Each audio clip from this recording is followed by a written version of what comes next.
Just now, you were talking like I feel after I eat a tiny bit of my Shrooms chocolate bar. That's how I always feel for like a month after a little bit of Shrooms chocolate bar.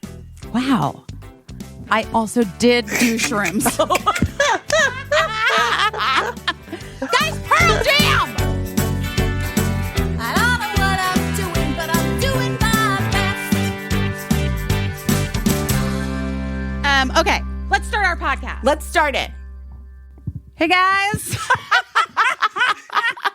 It's the most official I've ever been in starting a podcast because we have a very special guest co-host today, Liz Jenkins, the incredible actor extraordinaire, new-ish mother. New-ish. Yes, very new. 7 months. Wait, that baby is only 7 months? Yes. That he baby does is so huge. Much. He's so huge. And he does a lot. I love him. I just know him through thank Instagram, you. guys. I know him through Instagram. But Liz, tell us your baby's whole name if you feel comfortable, because it is the best. Of course. His name is Lando Fields Rackerby Jenkins. It's a mouthful, but people think that I'm the Star Wars nerd. Or sorry, they think I named him, but I've literally only seen a few Star Wars movies. But I love the name Lando. I think it's such a cool, suave name. Yeah. I think Lando's pretty rad. Right? My partner was like, everyone's going to think I named him and I'm a nerd. And I'm like, well, you are a nerd, but I named him. So we're good. You can't feel argue like- with Lando Calrissian as a character. No. And that's Come such a on. great name. It's such a great name. I thank love you. it. It's a very Thank positive. you. It's always interesting when you name a child something that has like such a strong association with something. Like my younger son is named Lincoln, and he's named after Lincoln, Massachusetts, not Lincoln Park. not President Abraham. Could you imagine? He's named after Lincoln Park, the band. By the way, you better believe that someone has named their kid Lincoln after Lincoln, the band Lincoln Park. That is 150%. I would bet anything on it that there is some little kid, Little Lincoln. with a bad haircut, named after Lincoln With a Park mullet. Roberts or something. Totally. with a 2022 mullet. Absolutely. Oh my Yes. God. But it's so Yes. weird because people are always like, that's a big name to live up to poor Lincoln, the shyest small child in the world. And he'd always be like, it's, but I think it's character building. Yes, it is. The other name I really liked was Oak, and I felt the same way about that. I was like, what if he's small? Like, it's such a mighty, big, it's just a lot. That's a lot of a name, Oak. And there's that Broadway actor, his name's Oak, but he was in Hamilton. He is Oak. Yeah. Like, Yeah. he's got a powerful voice. But I'm a firm believer, guys. I mean, I can't believe that you guys are just having this conversation and ignoring the literal element. But also that, guys. Okay, my name is Busy. I love it. And I grew up with that name. So I grew up with like a wild name that was definitely like a thing. I was an adjective. Loaded. It was something to live up to. Yeah. And I just do think that people with unusual names, like you rise to meet the occasion of your name. Oh, I love that. I have yet to meet someone with an unusual name where I don't walk away and think, well, that is exactly who that person is. I have met so many people named Jennifer where I'm like, that's not a Jennifer, that's Penelope. Or like, like, I don't know. I just feel like, I don't know. I feel like there's something really special when you have like a name that as a parent, then when I was naming my own kids, it's hard. But as a parent, like, something comes to you and you're like, this is the essence of this child. You know what I mean? Yeah. I think it's intuitive. No, I love that. No, I appreciate you saying that because I obviously had, I was back and forth. I was like, oh, is it bad that I'm naming him a name? But what you said is so what I was hoping in my heart, that he is what when I from the moment I felt him in my stomach, I was like, I called him Lando. I always have. And I felt that he would rise to the name. And he already has. Like, he's like trying to walk at 7 months. Oh my God, he's a character. So cute. He's a super baby. Thank you. Well, guys, for those of you that don't know, our incredible guest co-host, Liz Jenkins, you can follow her on the socials. You're on Instagram and Twitter and all of those things, right? I imagine. Yes, I am. I have a load. Yes, I'm Liz. If you search Liz Jenkins, you'll find me on both of those. Find. But she is an actor who's you've been working a really long time, I feel like. It's been a minute. I mean, I've been wanting to be an actress since the first grade.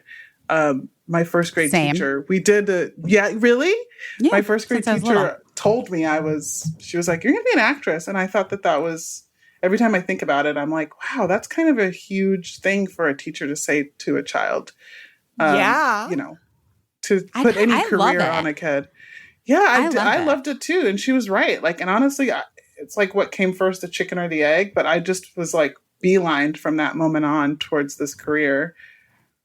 And you might know, I know you from Blackish is where I feel like saw you in a recurring character that I was like very much, love. You're so funny on that show.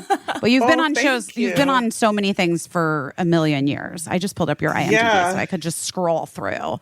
It's a long IMDb. It's a long IMDb. It's a loaded one. It's I think the very first thing I booked was an episode of Medium.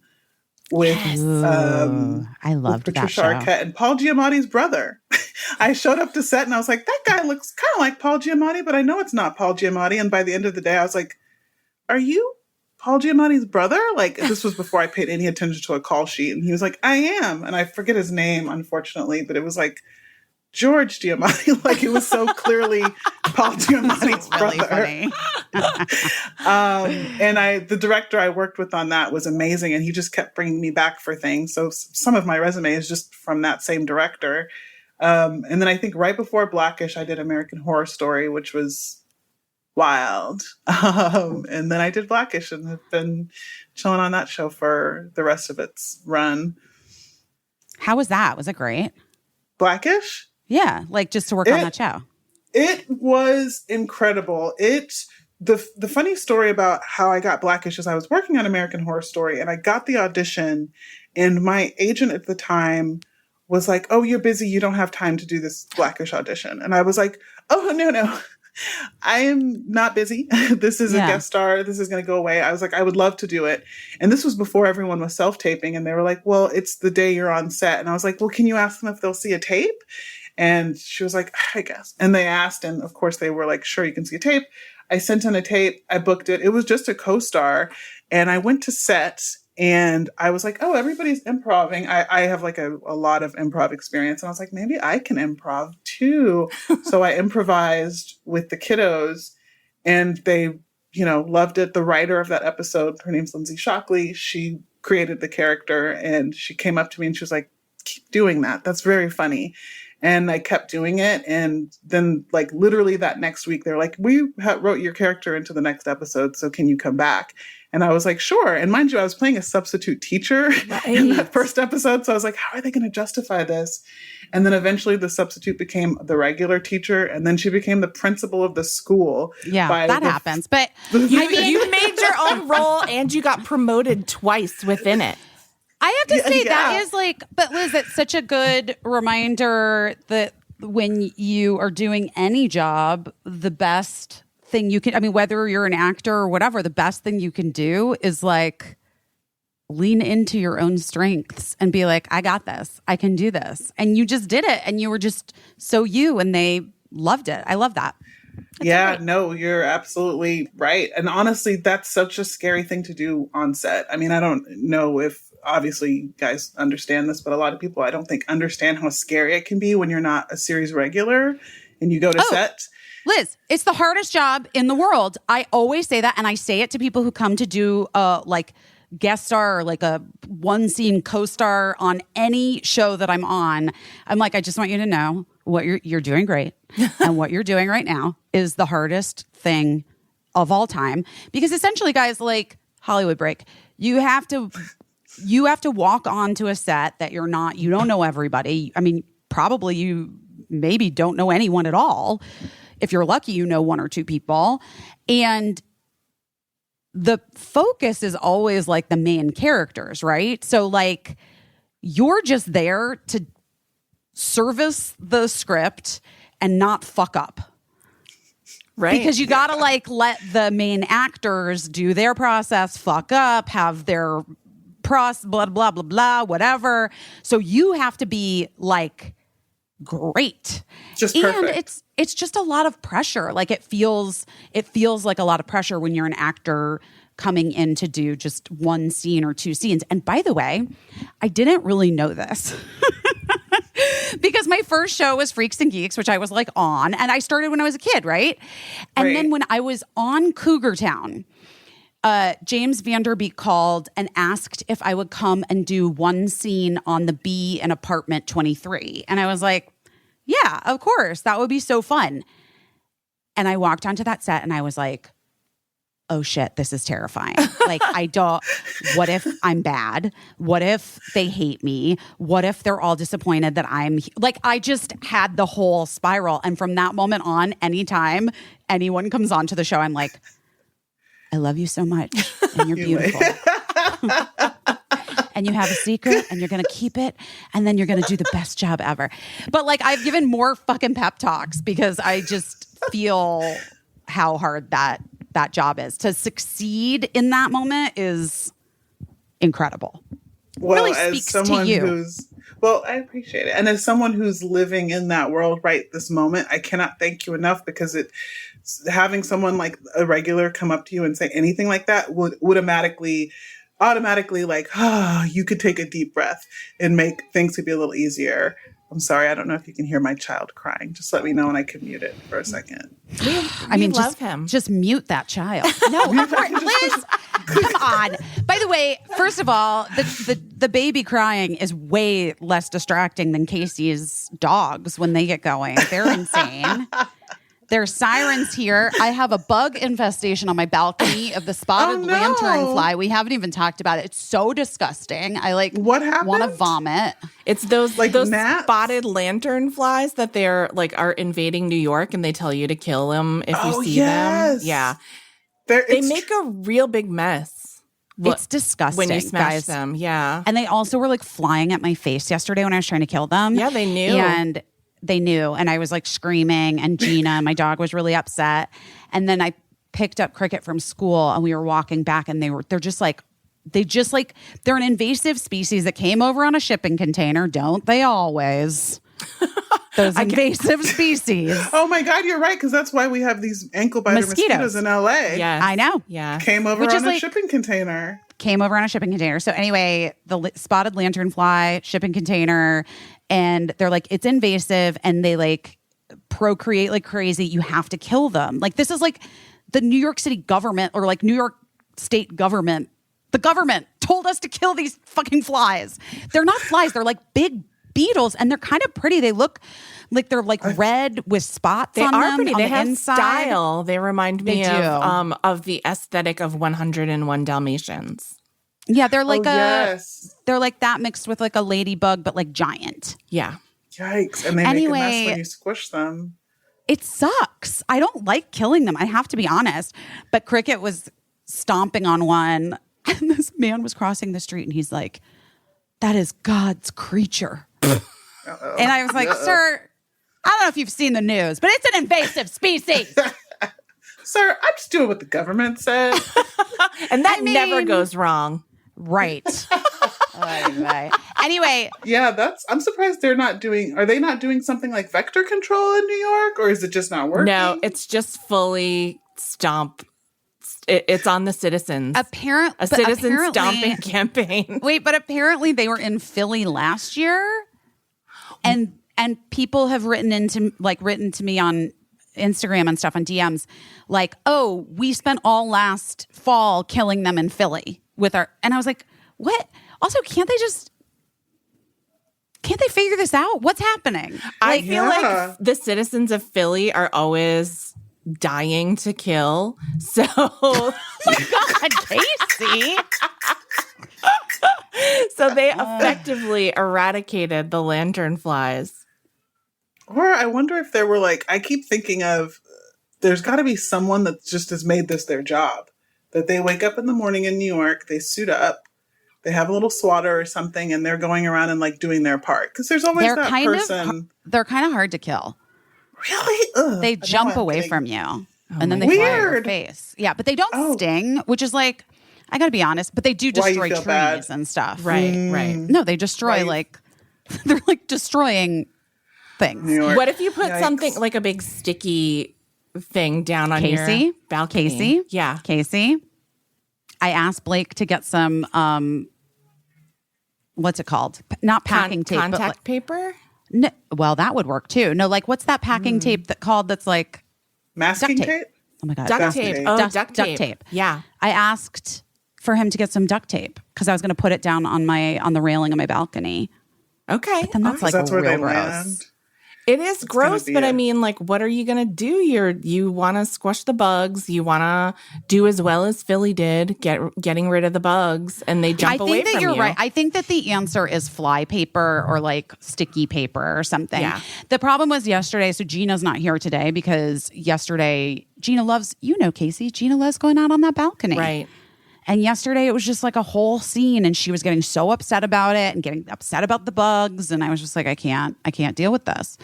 But it's weird because they do move from like neighborhood to neighborhood. Like I have friends that are like, oh my God, they were on the Upper West Side like 2 weeks ago. And gosh. They're not as crazy like downtown yet. And I don't know if they've made it to Brooklyn. We don't want to go downtown. They haven't made it to Brooklyn. They can't afford it.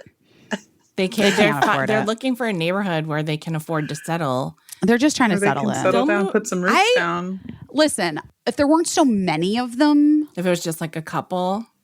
I think I wouldn't mind it if it was a couple. Yeah. But yeah, a swarm of anything is no fun. Right? No, and that was like when I realized, I realized yesterday, like, we joke about it being the end of the world and all that stuff. And Liz, I'm sorry. I mean, you have a new baby, but this is where we're at.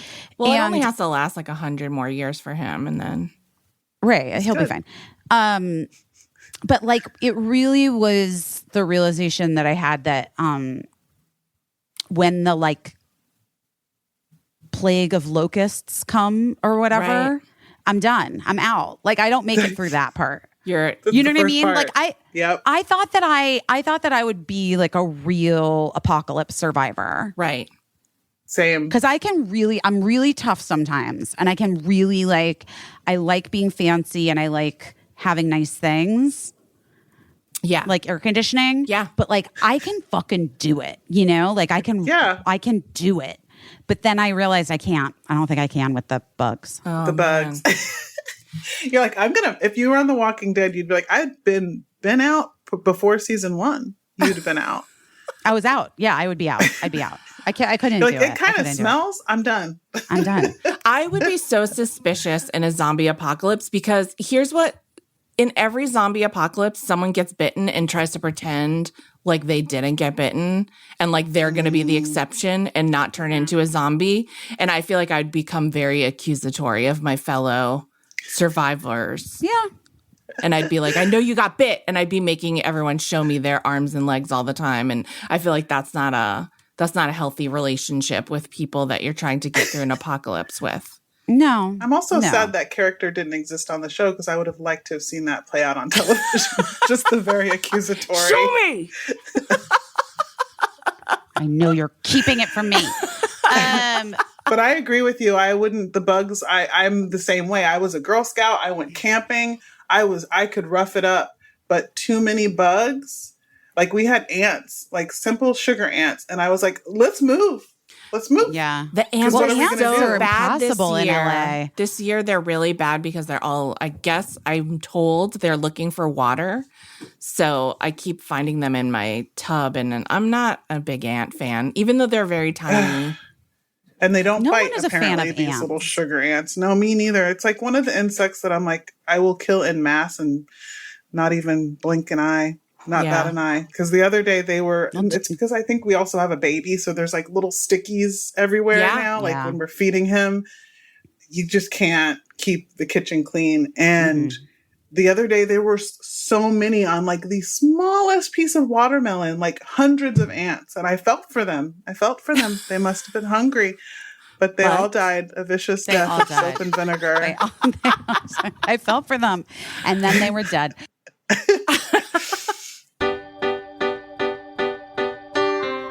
You know what I needed as soon as I got home from that Pearl Jam show? I think I know. I think you needed to hydrate, probably. I needed some electrolytes in my body. And what did you use? I used Element. Yes. My favorite electrolyte, salty electrolyte drink mix. Yes. It's got everything you need, nothing you don't. Lots of salt, no sugar, science-backed electrolyte ratio, 1,000 milligrams of sodium, 200 milligrams potassium, 60 milligrams magnesium. My favorite. No junk, no sugar, no coloring, no artificial ingredients, no gluten. Doesn't make my nose turn red. No fillers, no BS. Guys, you have heard me discuss before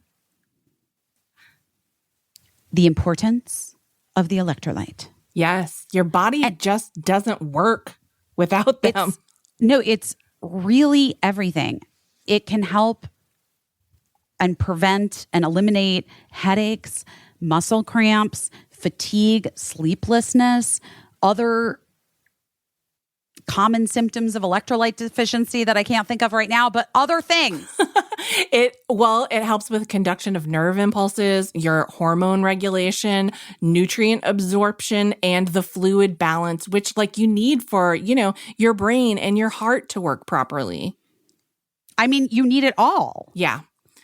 I've been hitting the elements so hard these past couple weeks in LA because of the heat wave. The heat wave, and it's been a heat wave, and it's been really humid and muggy, and that is when you just lose a ton of salt through perspiration, and you need to replenish those electrolytes. I know. Or if you've had a lot of rosé because they put them in plastic cups, and then the guy is very generous with his pour, And so you're just drinking a giant solo cup of rosé. Maybe like that. I don't know. Listen, you want to get in on this action. I promise you're going to feel better. Right now, Element is offering our listeners a free sample pack with any order. It's 8 single-serving packets free with any Element order. It's a great way to try all 8 flavors or share Element with a salty friend. I personally am glad that I got the sampler because there was one that I was like, ooh, this is the one I always want. So you want to try it out, all the flavors, try it. Yeah. Get yours at drinklmnt.com/best. This deal is only available through our special link. You must go to drinklmnt.com/best. And it's also totally risk-free because if you don't like it, you can just share it with someone and they'll send you your money back. No questions asked. You literally have nothing to lose. Blue Land, I love you, Blue Land. I just use the Blue Land toilet ploppers. I love the toilet tablets so much. Oh, they're not called toilet ploppers? They probably won't mind if you call them that. They do make a plopping sound when you plop them in the toilet. That's why I call them toilet ploppers. But they're so good and they smell like lavender. And then it just makes cleaning your toilet very easy, which, so easy. I am always a fan of making cleaning easy. Yes. Also making it a little bit better for the environment because I'm not throwing away so many hand soap and cleaning bottles like I used to. I mean, the fact is most cleaning products are 90% water, which turns out is real heavy to ship, which is leading to excessive carbon emissions. And then a lot of times those products are filled with bad ingredients like chlorine or ammonia. And then there's just billions of plastic containers that get dumped. 5 billion. I hate it. Every year, 5 billion plastic hand soap and cleaning bottles are thrown away. Where does that go? Nowhere good. No, we're good. That's why you guys got to get into Blue Land if you haven't. We love it. Blue Land is on a mission to eliminate single-use plastic by reinventing home essentials that are good for you and the planet. Blue Land's innovative tablet refill system takes up to 10 times less space than a traditional bottle, and their powerful formulas keep your house very clean and smelling great. Yeah. I have to say, especially since moving to New York where like space is more limited. Right. This has become everything to me. Well, you know, I hate like aggressive logos. Well, I hate an aggressive logo too. You're not the only one. So I love the Blue Land's bottles are very sedate and chic. Sedate and chic, but they are labeled, thank God, because they have just really great packaging and it's all reusable. And it smells great. So, and it smells good. So like I love Blue Land for deep reasons, environmental reasons, but also shallow reasons, which I'm not ashamed of. Yeah, me too.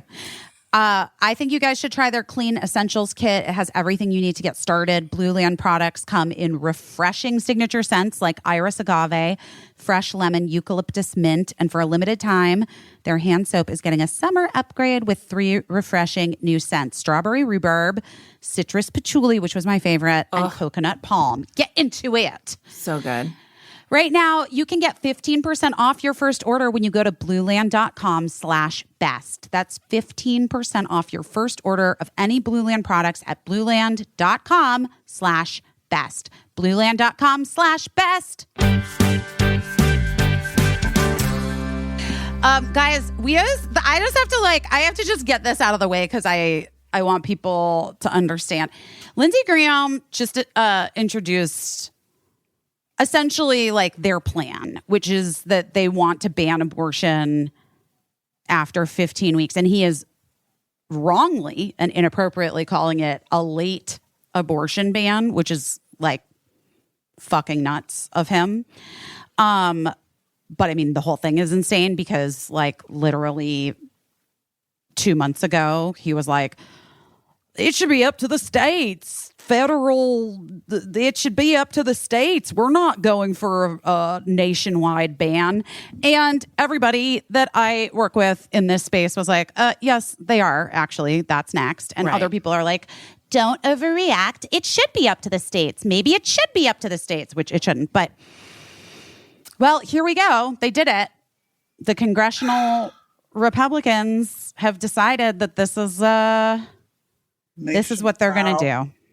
This is what they're going to do. A 15-week abortion ban, which is like a national ban. So all of you listening who are like, I live in a safe place. You're not safe. Right. It's no one safe. Never. And by the way, you never were, because if everybody's not safe, nobody is safe. Well, that's the truth. But I'm telling you, people fucking forget it. Right. People forget that fact. People get comfortable. I have 3 social worker friends, so I always get checked consistently. And I have not forgotten, but one of my biggest frustrations about living in Los Angeles is I do think people here or in California get really complacent. Just the general public, not the people literally fighting every day to make sure that this did not happen. But there's like a sense of like, well, I'm here and they're there, so I'm good. And that has always been like the ultimate downfall, I think, of our country, is this sense of like, well, I'm in my safe space and this doesn't affect me. It does not matter until it affects them. And now it affects everyone. So I hope it fucking matters. I hope it does too. Here's where I'm hanging on to hope. It's my most recent example is Busy is in New York, but Liz and I have been living through this heat wave in Los Angeles, and it's been wild, and temperatures 104, 105, dangerous temperatures, and also like vague threats of rolling blackouts to control the well, I've lived there through that. Of course you have. Of course you have. And the brownouts, the rolling brownouts. Yes. And so nothing worse. This past week, I think I got an alert on my phone that was like, emergency, everyone stop using electricity as much as you can from 4 to 9 o'clock, or it's going to be a forced blackout or brownout. And I don't know that everybody stopped using, well, I know that everybody didn't stop using electricity, but what happened is I read that enough people took that warning, that dire warning, seriously. And I know it wasn't like, oh, I better do this for the good of California. It was like, I better do this or I'm going to be in a blackout all night. I can't watch TV. I can't have my air conditioning. So like, you know, I mean, I have like an adjustable bed where you can like put the head up or the feet up. And I remember being like, I better put the head of my bed down or else I'm going to be stuck like sleeping, sitting up in my bed. Like that's going to be my future if the power goes out. So, you know, like I was like, let this be the last bit of electricity that I use and then like, you know, cut it out. So my hope is always that when things get serious and dire, people start to like take it seriously. And I know that women have been registering to vote in record numbers. Yes. But it's not record enough. You know, we squeaked by with not the, 9% of people, or we cut our energy consumption by 9%, I read on that day. And it was enough to not have a blackout that night. But we're heading toward a big blackout on many issues. And we need to have record numbers of people registering to vote. Yeah, I agree. I am so invested the past several elections, but specifically in doing more outreach in Texas. Whenever I sign up to do any sort of like call centers, I'm from Texas, by the way, Houston, Texas, but I always will do stuff for Beto because I'm like, okay, my voice can be better heard there. They don't know that I live in Los Angeles. I'm sure a lot of them would be quite annoyed if I called them from LA to try to convince them to vote for Beto in Texas. But I know, but you do have that extra thing. Like you can speak to, you were from Houston. Like that's why I feel the same way about Arizona. I left there literally to go to college. You still have people there. You're still a hometown. Yep. I still woman. Know I still know Texas is so close, you guys. I don't know if people realize how close Texas is to flipping blue on so many issues, but specifically abortion. When that came up, I was like, this is going to be it, because it's just, I don't know how to describe it, but Texas is not as Republican as it seems. It's just so gerrymandered, and the way they maneuver everything for voting. When you look at the maps in Texas, I think specifically in Austin, they make it so they know good and well if they kept it the way it was that it would be a blue county. So they maneuver it and they move the maps and the lines around so specifically that it's like a lie. It's a facade that Texas is as red as it is. It just is. I know that, from growing up there. And even my mom, we grew up in a county called Harris County, very, very, very, very blue.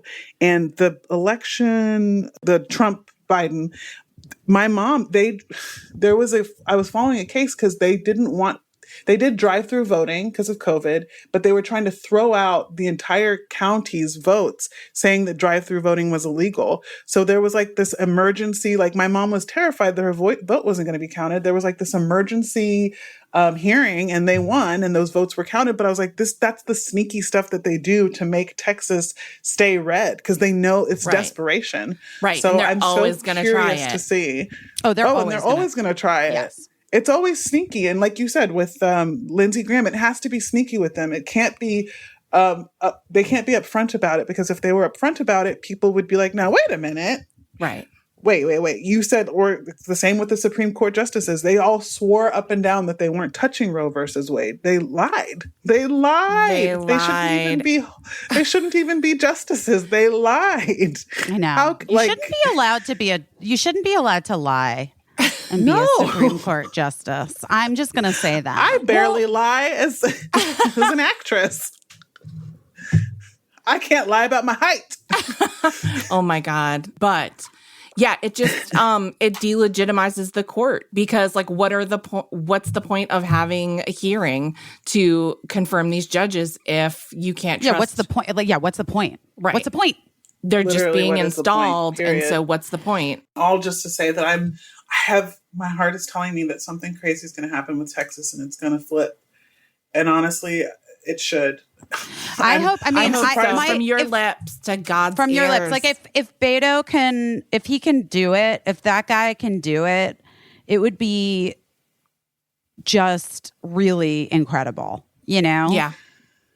It would be a testament to, the way he gets out there and goes door to door and community to community is how I feel like politicians used to behave. Yeah. Versus like Greg Abbott, I feel like is like, they're going to vote for me because it's a red state. Like that's his mentality. I'm certain of it. And he does these things that are so, I feel like after he who shall not be named was elected, they all pushed even further red and are doing like these insane things. Like we're banning the word gay. Like what? Like that is absolutely crazy. And I feel like most normal people are like, that's a bit much. Yeah. Like the same with, the conversation with critical race theory. I feel like a lot of people were like, this is a bit much. Like, is it that deep that we need to ban books?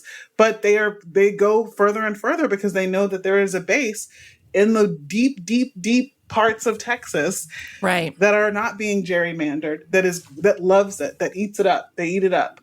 But I also think that it's a miscalculation on all of their parts. I think that the reality of what some of these things that they've been able to do recently, the reality of what that's looked like and what it's proven to be is actually not what a lot of people were sort of like rallied by on that side, like on the far right side. Because I think even like people in the South and Midwest who considered themselves like good Christians listened for so many years of the messaging that like abortion is murder, abortion is murder, abortion is murder. And we're like, yeah. We're pro-life, like how they identify themselves or whatever. Now these laws are passing and they're seeing like the actual outcome of what this means and what abortions really are, which is like not exactly the thing that the religious right and Catholics have like sold it to be. Right. You know what I mean? Right. Like it's that the reality does not line up with the story that the anti-abortion people have been telling for 20 years. Because the truth is now you're like, wait, I'm so sorry. Wait, that 10-year-old has to have a baby because a 30-year-old man raped her? What? Like what? Excuse me? Like, oh, this woman had a miscarriage and can't get aftercare and has to wait to go into sepsis before they'll treat her? What? Like, I think people don't think critically. No. I think people don't think critically. And they sort of like are, I think this has been a really fucking wild wake-up call for a lot of people. And I don't know. I just am hopeful. Guys, I had the craziest night the other night. What happened? What happened? It gave you hope? No, I mean, I guess maybe, I don't know. It was like wild. My friend was in from Boston, my friend Will, and he was like, this is gonna be wild, but like we're going out with like the CEO of the Red Sox and his wife, and then like this other person that's like a big Red Sox person. It's like, that's wild. But I just in my head was like, oh, these are like rich people, right? Yeah. And I was already a little bit like, I don't know how late I'm going to be out. Like, and because I'm me, Caissie, because I'm me, literally they fucking sat down at the table. And within 3 minutes, I was like, I mean, at this point, like if you're just voting because of tax breaks, I can't even talk to you. I mean, that's where I'm at. Like as loud as I could at the table. And these people have like literally just sat down.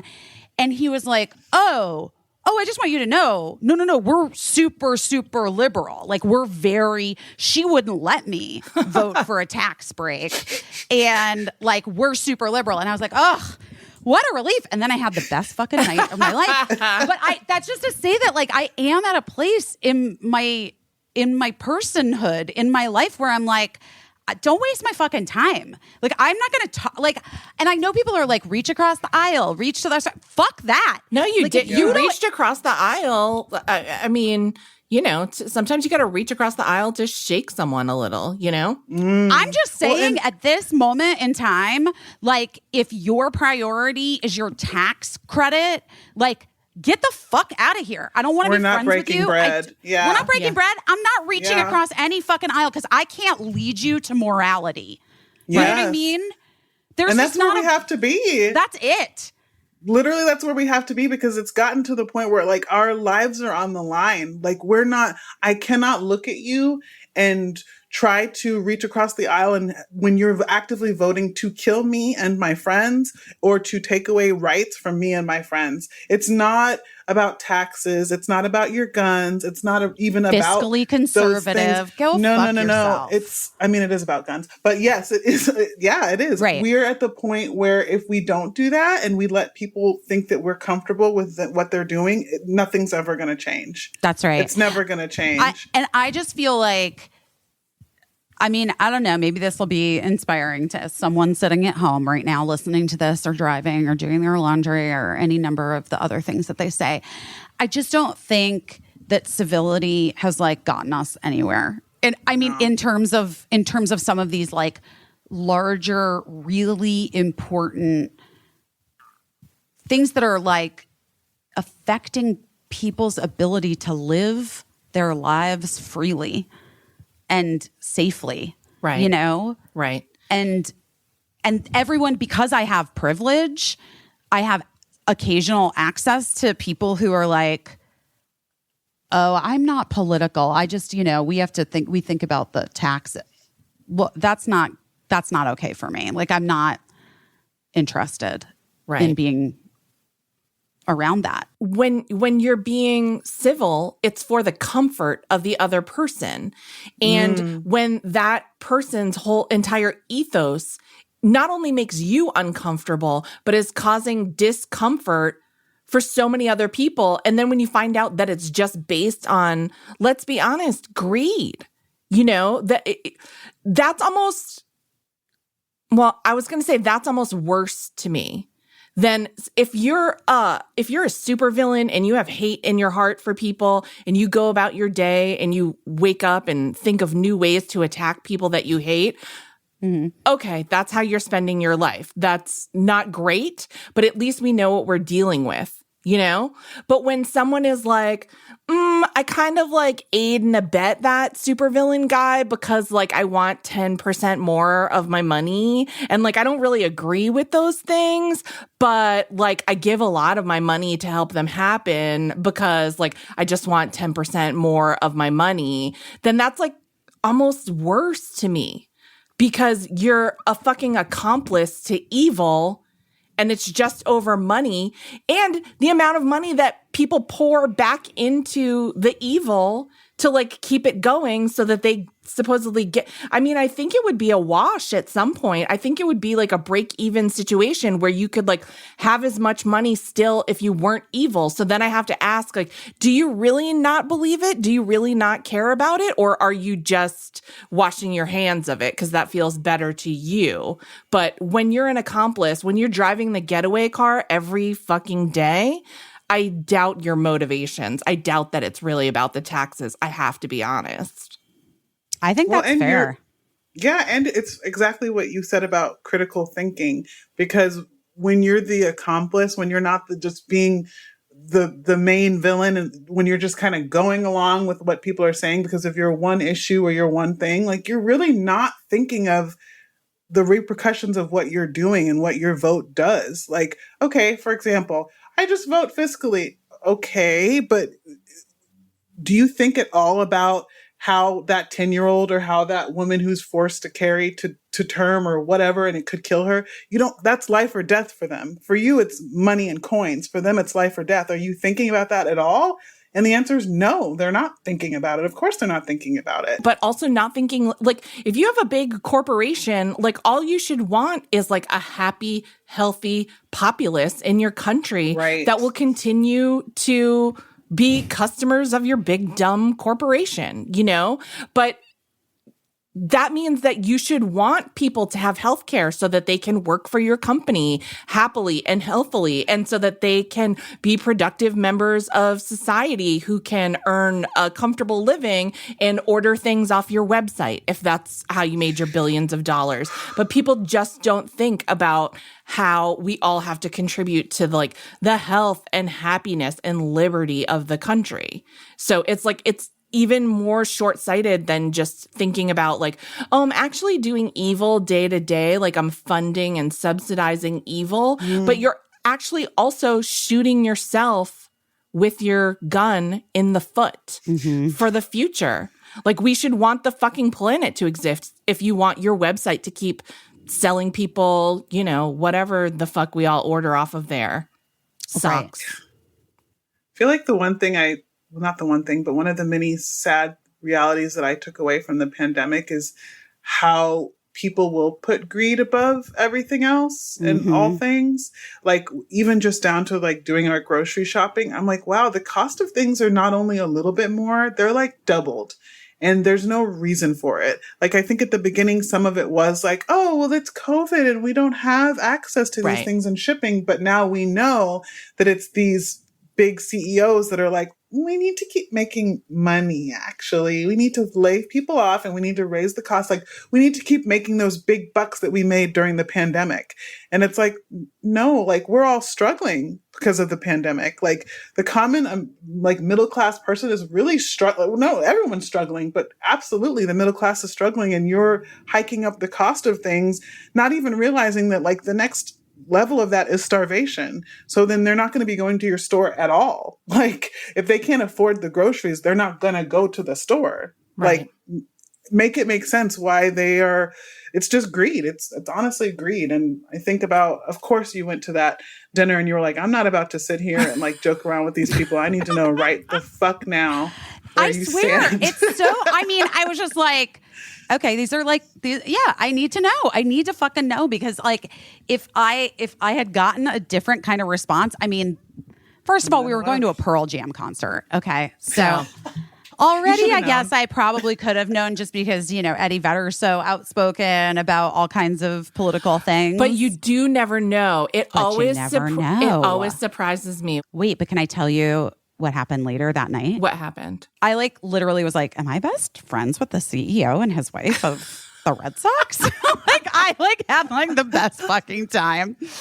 And Kate and Dan, I don't know. I don't even know what Dan does, but something with the Red Sox. But I just like, I like love them, had the best fucking time. It was so fun. And then, we were like in this like back VIP area thing at the Knicks oh my God, Madison Square Garden. I was like, why can't I remember what the name of that place is? At the Knicks house. At the Knicks house, guys, at the Knicks house. Well, no, because we were like literally like in the locker room. Yeah, you like weren't there. I saw that picture. That was fancy. The locker room was more fancy than I thought it would be.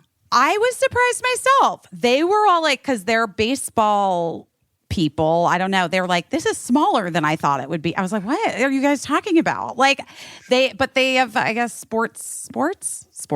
I don't know. I literally don't know. But anyway, so this other, like some other person came in and he had like a kid with him and I didn't know, I didn't meet him or whatever. And then they left. And then Sam came over to me and was like, I like kind of wanted to come tell you who that was while they were in here, but I didn't. But he's part of the Koch family. The Koch, K-O-C-H. I think it's Koch.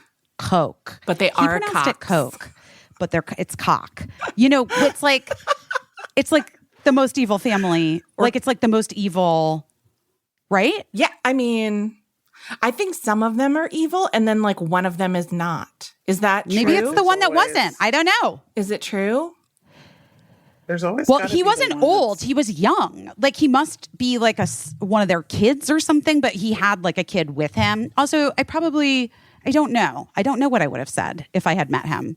Yeah. But then it was also kind of hilarious because I could see that.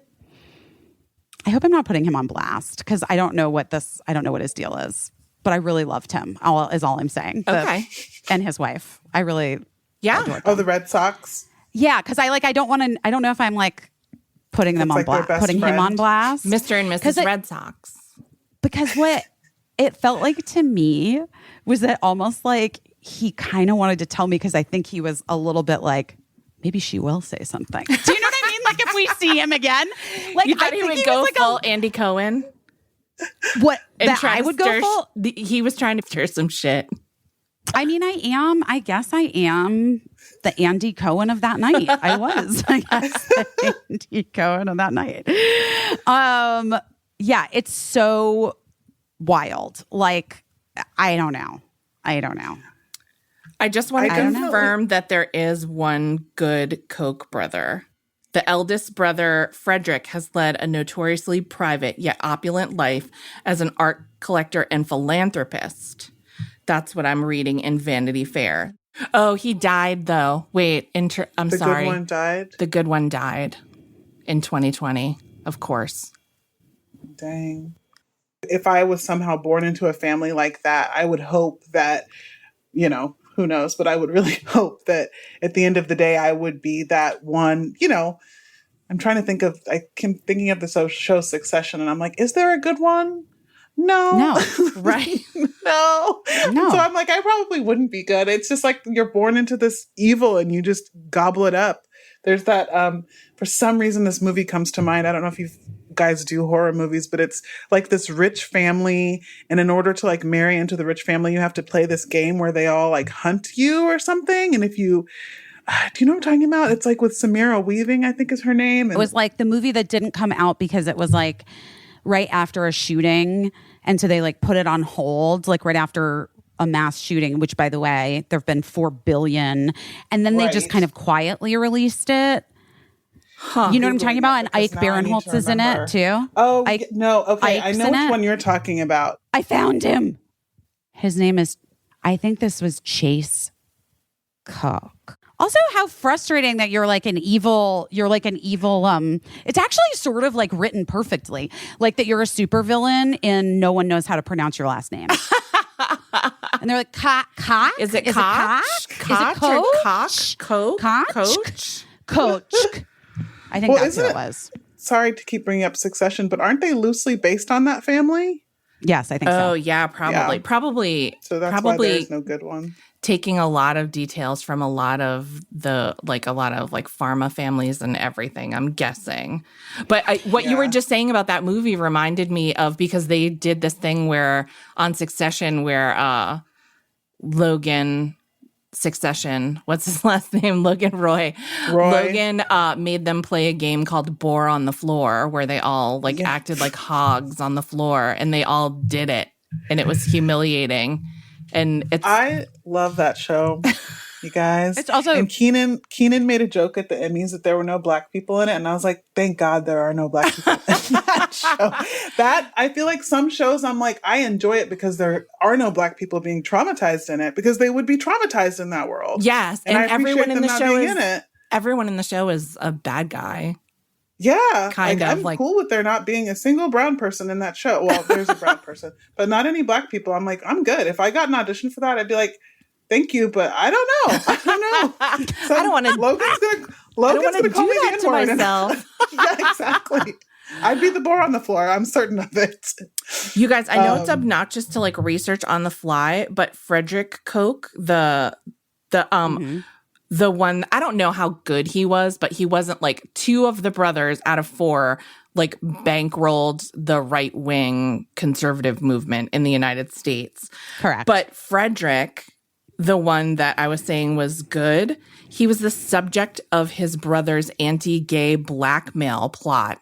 They threatened to out him to cause a scandal. Yeah. I'm going to read this book. It's called Dark Money, The Hidden History of the Billionaires Behind the Rise and Fall of the Radical Right. Because I just want to know who would blackmail their own. Well, we know who would blackmail their own brothers. We were just talking about it. Mm-hmm. That's wild. Anyway, I'll find out how good or, just neutral. I feel like greed makes people so awful. It's like, it's the reason why I feel like greedy, wealthy people look so terrible. Like they like rot physically, from they rot from the inside out, Liz. Absolutely. Yeah, it's true.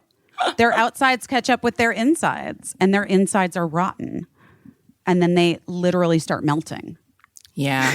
Yeah. Because you'll see pictures and they'll be like, this person's the same age as this person. And I'm like, absolutely no way in hell. There's Whenever no people way are like, Stephen Miller is 27 years old. He looks like a horror movie character. And I'm like, I know he's older than that, but when it's always shocking. But you're right. Yeah, just anyone. How old is Steve Bannon? He's like evil years old. He's probably 35. He transcends. He's like 3 years older than you, Caissie. He's literally like... He transcends age because he's just but talk about rotting. Rotten person, yeah. It's he knows he's rotting. That's why he wears so many shirts to like keep the rot in. Keep it together. Yeah. He doesn't want his arm to fall off in public. And these are the people that don't want universal health care when they need it. Yeah, I'm like, you need to get that mole looked at, Steve Bannon. You look sick. Yeah. You look very sickly. You have several things that could be lasered and or removed, sir. Sir. For your health. Oh, gosh. Well, now I know who that guy was. And I don't know what I would have said. If I would have met him. That's the other thing too. I was like talking about this with another friend of mine who is like a little bit, her perspective was to what end? Right. She's like, so you go to like something. And I'm with you, Caissie. I'm like, the point is that they don't get to be comfortable. Right. The point is that I'm rad and like I would want to be my friend. And certainly if you're like out in the world, you know what I mean? Right. Like I'm sparkly and fun and funny and all of those things. And so why would I make someone else comfortable when I know that they have done things to strip rights away from people / funded horrible politicians that I don't know. Right. Like just being an asshole, I guess. Right. I would just be a dick, maybe. Right. Well, it's interesting. Yeah. I mean, how do you act, and certainly, we're not all hanging out with CEOs in the clubhouses of professional sports teams, but certainly guys, that's just my experience. Just for you last week. That was just my experience the other night at the Pearl Jam show, which by the way, I did not get to meet Eddie Vedder, even though my friend Will is like friends with the band. Wow. I know. And I was really bummed because I was like, Will was just like, I don't know. That is a bummer. But I would have loved to have met Eddie Vedder. Back to my point, we don't all get to meet Eddie Vedder, but we certainly all interact with people that, that their views might surprise us and make us uncomfortable. And if this is something we've said on the podcast a million times. If you feel uncomfortable on finding out someone's views, then it's okay to say what your views are and not bite your tongue out of politeness because nobody considered your views when they were lowering the boom or on your you. Feelings. Right. Yeah, your feelings right. about something. So, it's interesting. It's also why, like, I'm cordial to people. This is my age showing, Liz, by the way. I feel like I'm cordial to people. I used to be like super friendly and like a bullion on meeting people. But as I've grown and matured, like I'll be cordial to people, but I like to get to know someone a little bit before I'm like bonding to them for life because we met at a cocktail party or whatever, because sometimes it just like bites you in the ass. And I don't mean like, someone took your picture with someone and is like going to call you out on it and be like, you associate with this known bad person or whatever. I just mean like when I'm being friendly to someone and I'm investing like my time and my feelings into them, and then to come to find out that like someone that put on this really nice face and was nice to me for whatever reason because of who I am or the circumstances of how we met or, just anything, maybe because I'm white, maybe because I'm a woman, who knows? But then to find out that they'd like let someone that I love die in the street, like later, it's not a good feeling to have to do that 180 and be like, what the fuck? Like, I don't like to find out things about people that I have already like over invested in. You know what I mean? Well, and to what both of you are saying, like, I also feel like I'm an amazing friend. I'm hilarious. I was the social butterfly pre-pandemic. But it's labor intensive when you put work into a friendship and then you're all of a sudden having to educate them on stuff. Like, that's a lot of work. Like, if you've invested and you met someone at a cocktail party and they become your friends, and then you see on social media, they're like, well, I don't even understand what the big deal is about abortion. I don't know. And you're like, wait, what?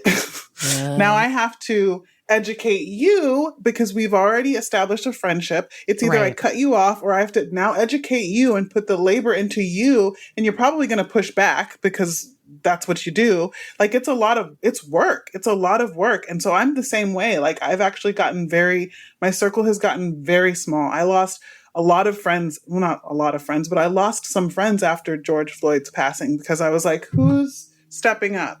Okay, well, we're done because I don't have the space. I don't have the space to educate you on why this is bad.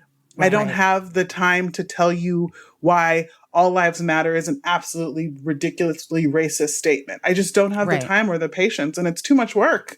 So yeah, I'm very much in the same camp. I'm like, I don't have time for it. If I go to dinner with someone, I will sit back and see like what everyone's talking about because I don't want to invest in the people that are saying the absolutely batshit stuff that I cannot support or get behind. Right. I think it's fair. Especially as we like all start to re-emerge into the world. And maybe that's a little bit of like, that was like my Pearl Jam night was like the first time, guys, what will heretofore be known as my Pearl Jam night. Yes. Which, by the way, ended, are you ready for it, Caissie? You're going to know. You sent me a clip. No, I know. Well, it ended with Purple Rain, which was amazing. Yes. It was raining outside. Oh. And then Will and I like decided to like run back to my house in the rain. And what happened Drew to Barrymore me, Caissie? And what happened to me, Caissie? Did you get locked out of your house? No. Did you fall? Yes. Yes. No. I got it in two. I could name that in two notes. I fell, and by the way, we got back to my house, and Birdie was there. Yeah, like still up, waiting, and we went in, and Birdie's like, "You guys just like ran in the rain. Ugh, so annoying." Like was so annoyed, and I was like, Birdie, what do you think just happened to me though? And Birdie's like, "What'd you fall?" And I was like, "Yes, I did. I fell." Anyway, Will was like truly shook by my fall because now, Liz, I'm just going to explain something to you that I think Caissie knows because she's seen me fall, and anyone who's seen me fall knows this, but I fall like a basketball player. Like, I learned long ago that the best thing to do when I'm falling is to not fight it and to just keep going. And so I like sort of like just moosh my body out and like flop like I do like a crazy basketball player flop. And depending on where I am can be quite fucking dramatic because like it was like on the middle of like, not in the street, but I was like on the sidewalk, like on 7th Avenue. Like I just flew straight out. And Will's never seen me fall before, which seems crazy because we've been friends for like 18 years. But he says he never has, so I have to believe him. And he was just like, oh my God, are you dead? Like he thought I had died, I think. And by the way, not injured. I'm not injured. Yeah, like, you're I was fine. fine because I know how to fall at this point. Yeah. And if you tense up at all, you're fucked. Like you're going to break something if you tense up or you try to stop the fall with one part of your body. But if you kind of just flop like Charles Barkley and just imagine like, just, you know what you have to think? You just have to think, not my head. Like you just can't hit your head. Yeah. So it's like, not my head, but the rest of me can take it. And you just like absorb it all. Falling as an adult can be the worst. Talk about universal health care. You can end up in the hospital. Totally. Like I slipped and fell on my butt like 4 years ago and my back was messed up. I still have like a clicky knee from it. Like it is just like can tear you up. So this is good advice. I have had some spills.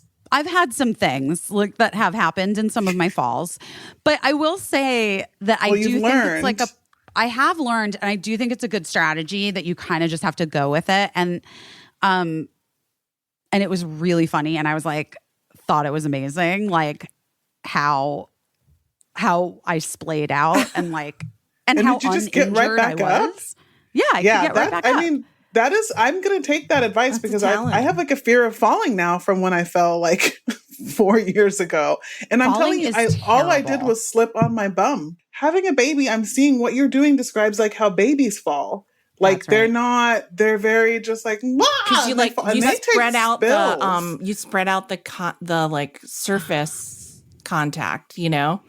It's By the way, it's like snowshoes, how like snowshoes hold you up on the snow because your weight is spread over the whole tennis racket of the shoe. And that thing about drunk drivers too, right? Oh yeah, about how they're drunk drivers never get injured because they're so drunk and or if you're asleep and there's an accident, like in a car accident, and someone's asleep in the back, like they're like always fine too. Yeah, right. There is a thing that like when you tense up, it's where things where you really can go like really really go bad. You can mess yourself up. I just don't like falling because it's so unpredictable, right? It just happens to you out of the blue. If someone told me like you're gonna fall in 3, 2, 1, I'd be so much cooler with it. But falling's always a fucking surprise and never a good one. Hate it. No, but that's what I'm saying. Like 2 thumbs down on falling. No, listen, no one. If I had the choice that night, I would have rather I didn't fall. You know what I mean? But since it happened, it was like slippery and we were like being idiots at it. Like we were like, we had like had drinks and we're like hyped from the jam. From guys, Pearl Jam. At the fucking Pearl Jam concert, no one was wilder. I don't know Pearl what Jam. happened. You love Pearl Jam? I love Pearl Jam. I do not know a single lyric because Pearl Jam. Even flow. Exactly.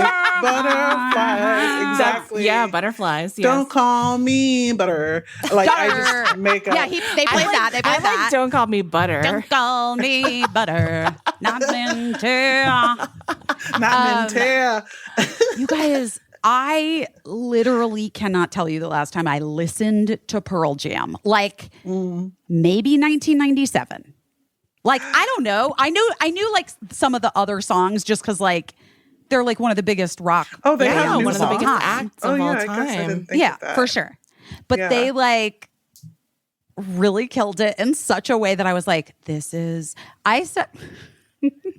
I literally said without like a shred of irony or what, I was just like, that was the best concert I've ever seen in my life. Like it was the best concert I have ever seen. Like I loved it so much. That makes sense. I could see that. Like for me, Pearl Jam is high school, I think. Yeah. High school-ish. And I feel like I loved them in high school. And I feel like if I saw like a band that I don't know. See, I don't want to be mean, but my other band that I loved was Incubus. And I just really grew out of Incubus, I feel like. Yeah. I don't. That is a wild. I would have never thought that was your vibe. My two favorite bands, Incubus one and and Weezer. two. Weezer I still fuck with. Weezer I get. Weezer's a thing. But Incubus, and I feel like I don't know. I feel like if I saw Pearl Jam, that would be magical too. Just knowing not knowing the words, the whole vibe would bring me back to high school. Like I would just love that. Like for some reason, I don't go to a lot of concerts lately, but I would want to go to something that brought me back to high school, if that makes any sense at all. The reason you don't go to concerts' name is Lando. That part, I know. He likes you to stay home with him. Yeah. I've seen some babies with little ear things at concerts. I That's just ambitious. don't think I could do it. Yeah. No. By the way, don't. I did it once. It was like the worst. So not fun. And I was so like a baby at a the whole concert. time. Yeah. Babies why at did a I concert do that? is like just a disaster. I mean, it was whatever. It's a longer story. It was like a festival type thing and in the summer, and it was just all bad. It was all bad. Guys, don't do it. It's all bad. That's so cool. It was such a weekend for throwback concerts. Everybody here in LA went to see Duran Duran. I saw. Did you guys go? I did not go, but love Duran Duran just fine. But I do have a story about Duran Duran. Did I ever tell you the story about Duran Duran? Please tell it. When I worked at The Late Show with David Letterman. I actually love this story. This is like one of my favorite stories of yours. When I worked at The Late Show with David Letterman, Duran Duran was, I don't know, they were guests on the show. I guess they were making some type of like comeback because, they had been out of the public eye for a little bit. But in the Ed Sullivan Theater, there was like a tower of dressing rooms that had like, not spiral staircases, but like switchback stairs, like you come down the stairs, go down a landing, come down the stairs. And you had to go down several depending on what dressing room you were in. And I was on the stairs, which talk about slippery. They were really slippery, like concrete stairs. And so I was always careful on the stairs. And I'm sure I was trying to wear like cute shoes or whatever, cute outfit. And Duran Duran, I think, were late for their sound check on the stage. And so they came whipping down the stairs. And I don't know which Duran said to me, move. And I can't even tell you like how rude the move was. Like it might have been just like one of those things like, oh, move, beep, beep, but anyway, the mistake was that Dave was on the landing at the bottom and he is really big on manners and he stopped Duran Duran and made them apologize to me for being rude to me on the stairs. And he was like, Duran Duran, I'm sure we're glad to have you here. I'm sure you're excited. And I know that you have places to be, but you just ran past my assistant and told her to move. And that wasn't cool. So just turn right around and just, let her know you're sorry. And then you can go about your way. And why don't you just say you're sorry? And they were like, sorry. I don't know why I didn't connect that they were brothers or something. Duran Duran. Like I thought it was one person. I didn't know that. Are they brothers? Are they brothers? I don't know. Did I make that up? No. Are they two people even? There's like four of them, right? There's Simon Le Bon. That's the only one Simon Le Bon. I can remember. John Taylor. I know some girl that I went to school with was obsessed with John Taylor. And then I don't know. No one's name is Duran. I don't think so. No, which it's weird because it's like Liz is like, okay, Liz wow. is like, I was too young for that. Also, I loved Incubus, and that took up all my time. Incubus, exactly, straight up. I can name all the members of Incubus. So I probably could. Yeah, absolutely. So anyway. Rocket Money, change our name to Rocket Money. We are Rocket Money. I don't know, guys. Rocket Money used to be Truebill. And we've talked about Truebill because we love them. And it's especially like I had downloaded some ridiculously overpriced like camera app thing I don't even know, guys. I was confused. I was like, probably just trying to get Facetune. No, I'm kidding. But I was like, it was when we were doing that like music video for Sarah Beth, like literally during the pandemic, right. 2020. And I had paid for and downloaded some like fancy like filmmaking app for an iPhone. Right. That I didn't even realize I was still paying for. And thanks to Rocket Money, formerly Tribill, I now know, and they helped me cancel the subscription. Because also, you know what I'm not great at? Following up. Right. You know what I mean? I was like, oh, great. Now I have this information. It'll take me 17 more years to actually cancel it. Nope. Not with Rocket Money. They took care of it known for as you. Truebill. They take care of it for you, saving hundreds of dollars each month on subscriptions that I didn't even know about. It's an app. It's called Rocket Money, formerly known as Truebill. 80% of people have subscriptions they forgot about. So that's And listen, they show you all of the subscriptions in one place, and then they cancel what you don't want for you. They can even find subscriptions you didn't know you were paying for. You might even find out you've been like double charged for a subscription. Like you might be getting charged for it twice. right. Listen, to cancel the subscription, all I had to do, I pressed cancel, and Rocket Money took care of the rest. Everyone must do this, especially in this moment, especially like we're trying to save money. Everybody cancel unnecessary subscriptions with Rocket Money today. Go to rocketmoney.com/best. Seriously, it could save you hundreds per year. That's rocketmoney.com/best. Just get rid of useless subscriptions with Rocket Money now. Go to rocketmoney.com/best. Could seriously save you hundreds and hundreds per year. rocketmoney.com/best. Okay, can I tell you how excited I was when I got my new green pans? If it's half as excited as I was, is pretty exciting. I was so excited, Caissie. They're so cute, and I love them so much. And I have that thing in the new kitchen where it's like a pot rack thing, and you can hang them, and they're on display, and they're so beautiful. And then also, the truth is, just let me talk. Just let me talk about these green pans. The truth is, I went to Hoffman Institute with a guy who had done a bunch of research about the toxicity of like nonstick pans and stuff. Yeah. And then I was like, oh my God, what? And then he was like, yeah. Yeah. You got to check it out. And then enter Green Pan.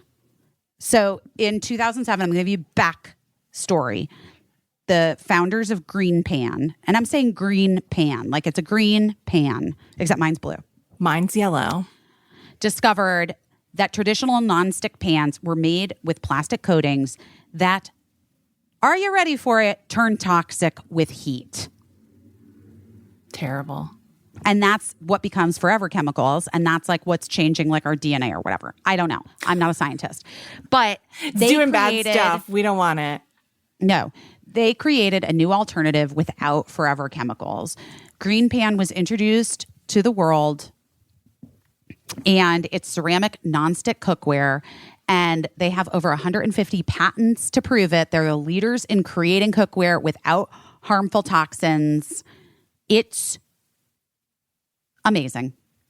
They're amazing. They work so well. They work so well. They have full sets. I got like a full set of pots and pans. Yeah, same. And I have to be honest, and no shade to my family, but like our house motto is we can't have anything nice. And when these came, I was like, oh my God, they're so beautiful and they look so perfect. And I didn't even want to use them. We're storing them in a drawer and they're going in and out. And like, to be honest, like probably bumping into each other quite a bit. And the glass lid's the same. And they still look brand spanking new. And they cook so nicely. No, that's what I was going to say. It just cooks like it's perfect. And it doesn't stick. Yeah. It's incredible. We do pancakes on it. Like I've done omelets. I made birdie fried rice in the wok. Like, so and good. none of it sticks. It's so good. I love it so much. And Green Pan also owns their factory. So maybe other companies create cheap products with cheap materials because you guessed it, it's cheaper. Right. Green Pan makes sure its products live up to their standards because they're there. They're there. Right.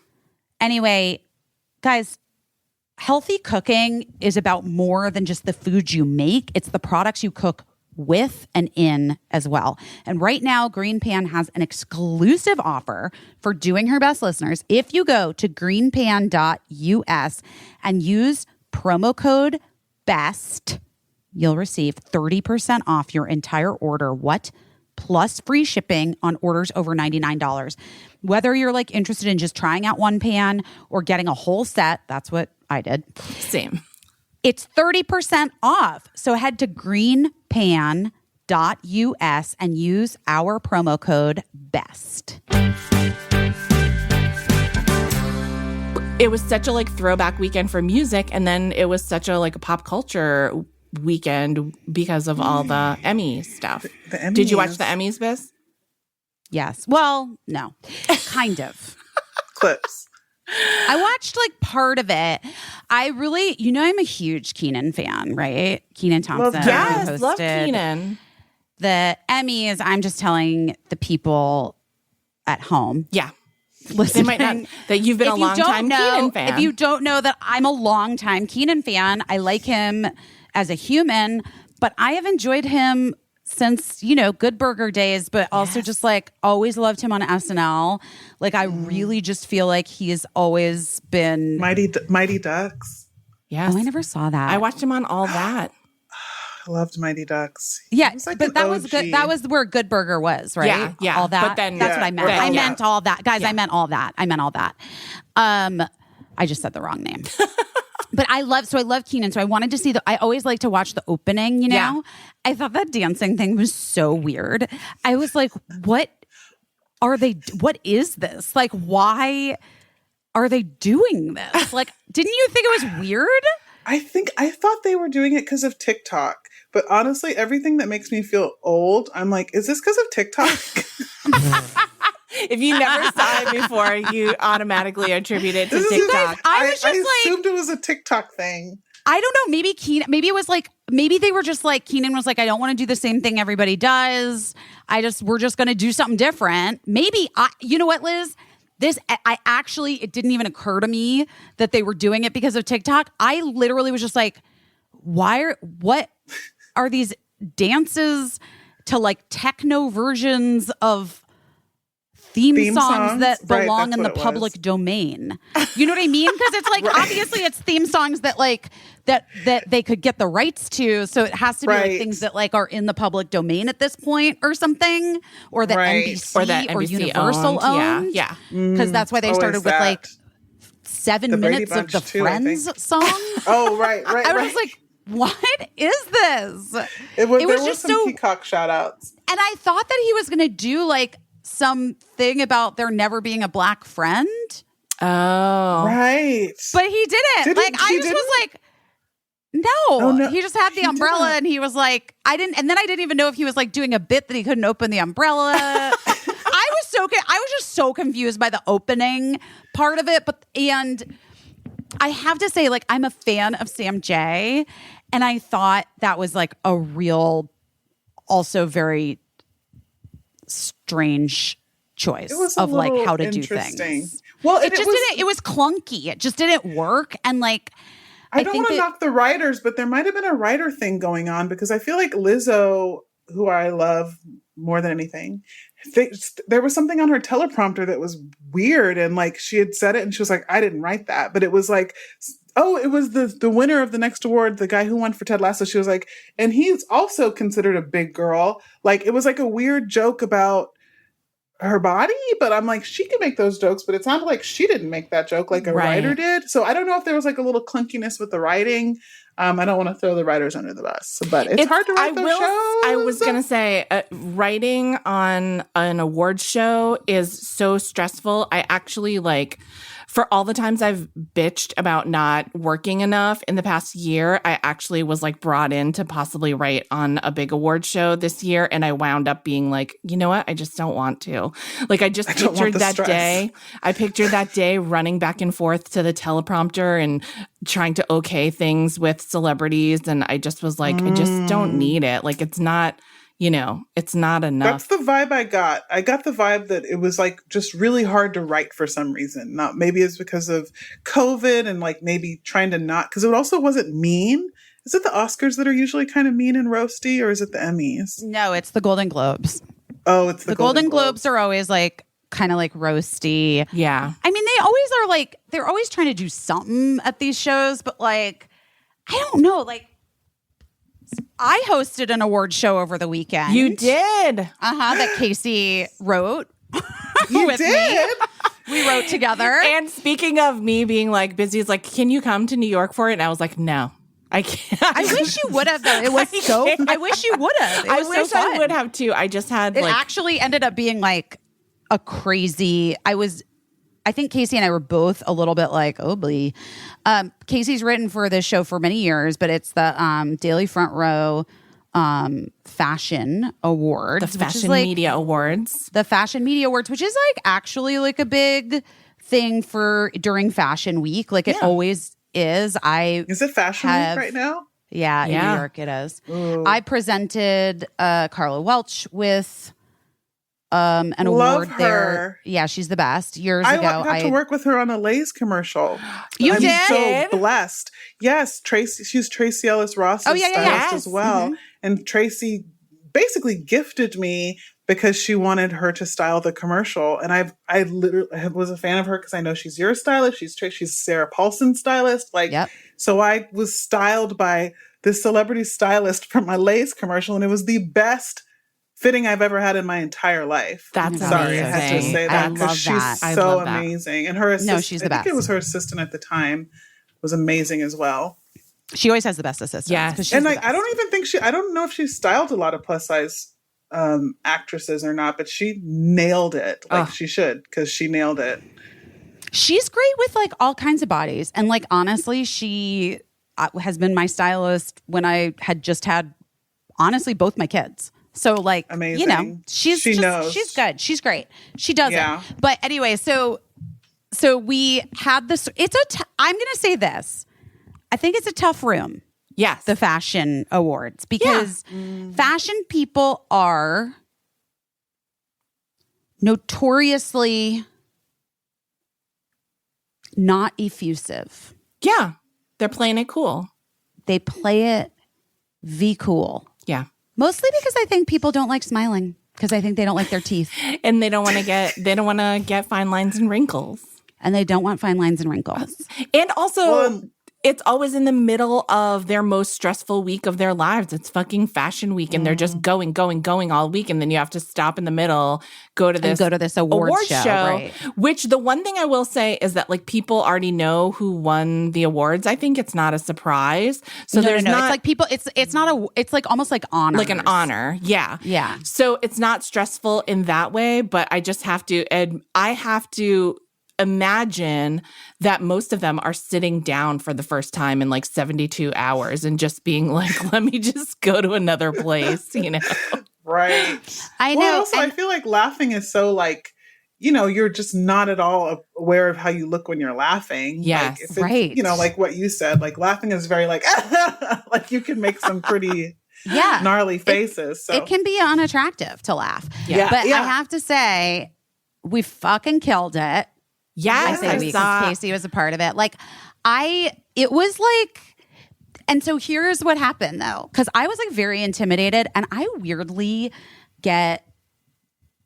historically speaking, have gotten like real nervous at some of these things, just because it's like, it is an intimidating crowd, and like there were very, very famous people there, and I just was like, but as soon as I started, I was like, I could literally do anything. Like, I love that. Yes. They just like, I know that these people are like so fucking exhausted and also like concerned about being cool. So what do I fucking care? You know what I mean? Yeah. And I just had like literally so much fun. And then at one point, like getting towards that point of the awards or the honoring or whatever, where you're like, I knew it, because I've been in those audiences where you're like, oh my God, I want to just go to the bathroom, or I want to leave, or like, this is going too long. Which, by the way, we went almost exactly right on time, because people had shows that they had to go to after. I time my shit. There was I had a real like improv moment where I just went off because like this group of like it literally was like 15 people. Yeah. Like got up like kind of from the back and they like just filed out, and it was like after, somebody had been honored. So like people are clapping and they're leaving and I go on stage and then I just see all these people and I was like, oh, I'm so sorry. Do you guys have somewhere you need to be? Oh no. And then I went off on it for a minute and people were like very thrilled by it. And afterwards, Tim Gunn came up to me and said, I just wanted to let you know, you did really such a fantastic job tonight. That is not easy what you just did. And I was like, Tim Gunn, I love you. Oh high my praise. God. That's great? High praise. Because I feel like Tim Gunn would have been honest and he would have been like, you did your best. He didn't need to seek me out. Nope. No. No. He could have just left. He is honest. He's honest and like, he's so honest, but he's like such a good critique that the honesty is not even met with like, oh, my heart's broken. Like he would have just been like, you could have done better. Yeah. And you would have been like, and I think we all were hoping you would. Yeah. Yeah. And I would have been like, yes, me too. You did your best. You stuck with it. That's not what he said. He was like, you killed it. And I was so lit up inside. That's amazing. Well, you're in really good company because that show has been hosted by Alan Cumming. One year I did it with Nick Jonas. I didn't do it with Nick Jonas. You write this. I love did the show. Ashley Graham has done it. Just a whole bunch of people. Well, I think people really liked me. I think they did too. I know they did. I know they did because they the show wrote to me after to tell me how great you did. And that is not always the case. I think they knew that I'd have a special interest in it because you're my friend. But I mean, it was just definitely like it definitely exceeded my own expectations. Yeah. And it certainly exceeded, I think, everyone in the audience. Yeah, it's a fun night. It's a fun night. I've only ever gone one time and I couldn't stay the whole night, but it was one year when Alan Cumming hosted, and he's a delight to watch and you're a delight to watch. So I'm sure everyone was so grateful. Thanks, Case. Well, what's happening with Carvana while Liz is feeding the baby? Let's get into it. It seems like we've reached an agreement and they're going to take care of what's been going on with my car after being at a garage for over a month. But I'm proceeding with caution because it hasn't happened yet, but I think they're going to take back the car. And then I'll still not have a car and I'll have to find a car, but I can do that. But so are they giving you money back? Yes, they're gonna. And are they gonna reimburse you for the car being wrapped as well? Yes, they say. Okay. Yes. All right. So have you begun the hunt?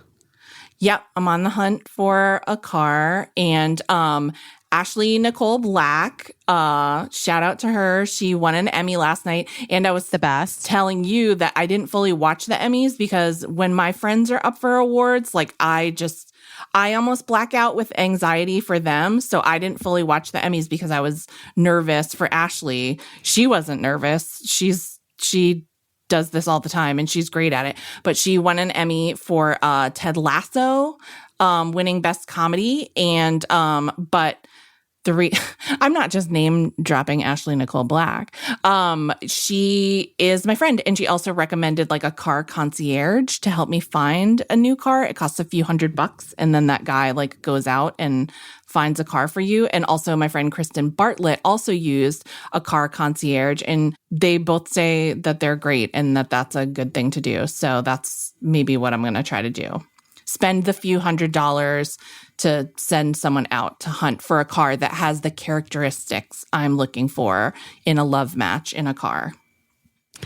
I mean, I'm grateful that Carvana did the right thing, but I also am like feel a little bit like bummed that it's been taking so long, and it literally took you like taking it to the internet, which is just like, I hate that about businesses now. Like, I hate that like the only people that can get responses are people with like sizable Instagram following and like, right. I don't know. It just sucks. You know what? I want to talk about that for a minute too, because, well, first of all, I want to say that Carvana, from their perspective, they were like, this is a case of a couple key pieces of information like falling through the cracks and, you know, and that never got back to us, like exactly what was wrong with the car. And so now that we know, we can start the process of returning it. And so, you know, I can appreciate all of that.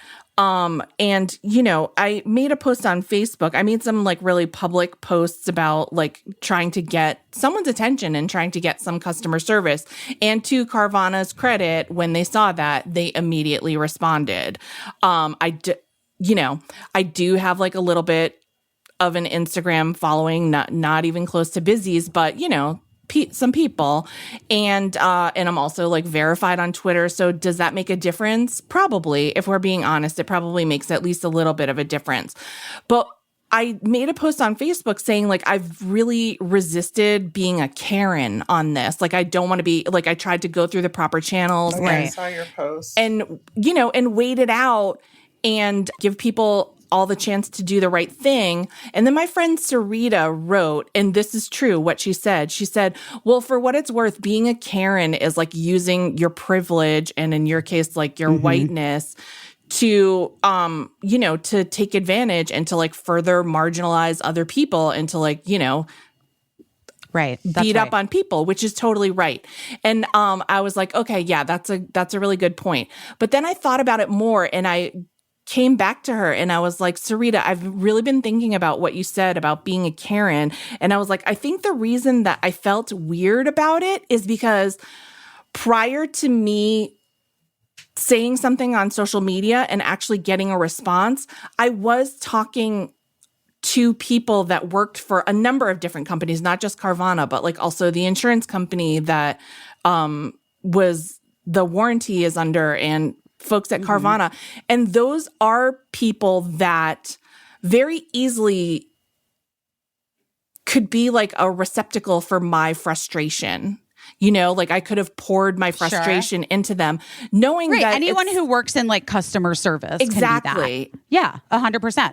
And I know for a fact that like one of the guys that I was dealing with, it was a Latino gentleman, you know, so I just felt like he's trying to do his job, and his job is to like manage my frustration, but there wasn't really anything he could do about my frustration in his position, you know? Right. So that's what I meant when I said, like, I'm not trying to be a Karen, because I think that's where, you know, sometimes it's easy to like go off on someone who's just on the phone and they're just trying to do their job, and they have like certain parameters that are within their power to change or not change or whatever. So, and that's really difficult. And so I was trying to be mindful of that. But in the meantime, I grew increasingly frustrated over the course of a month trying to get, you know, so anyway, it's just something that I was thinking about a lot, and how,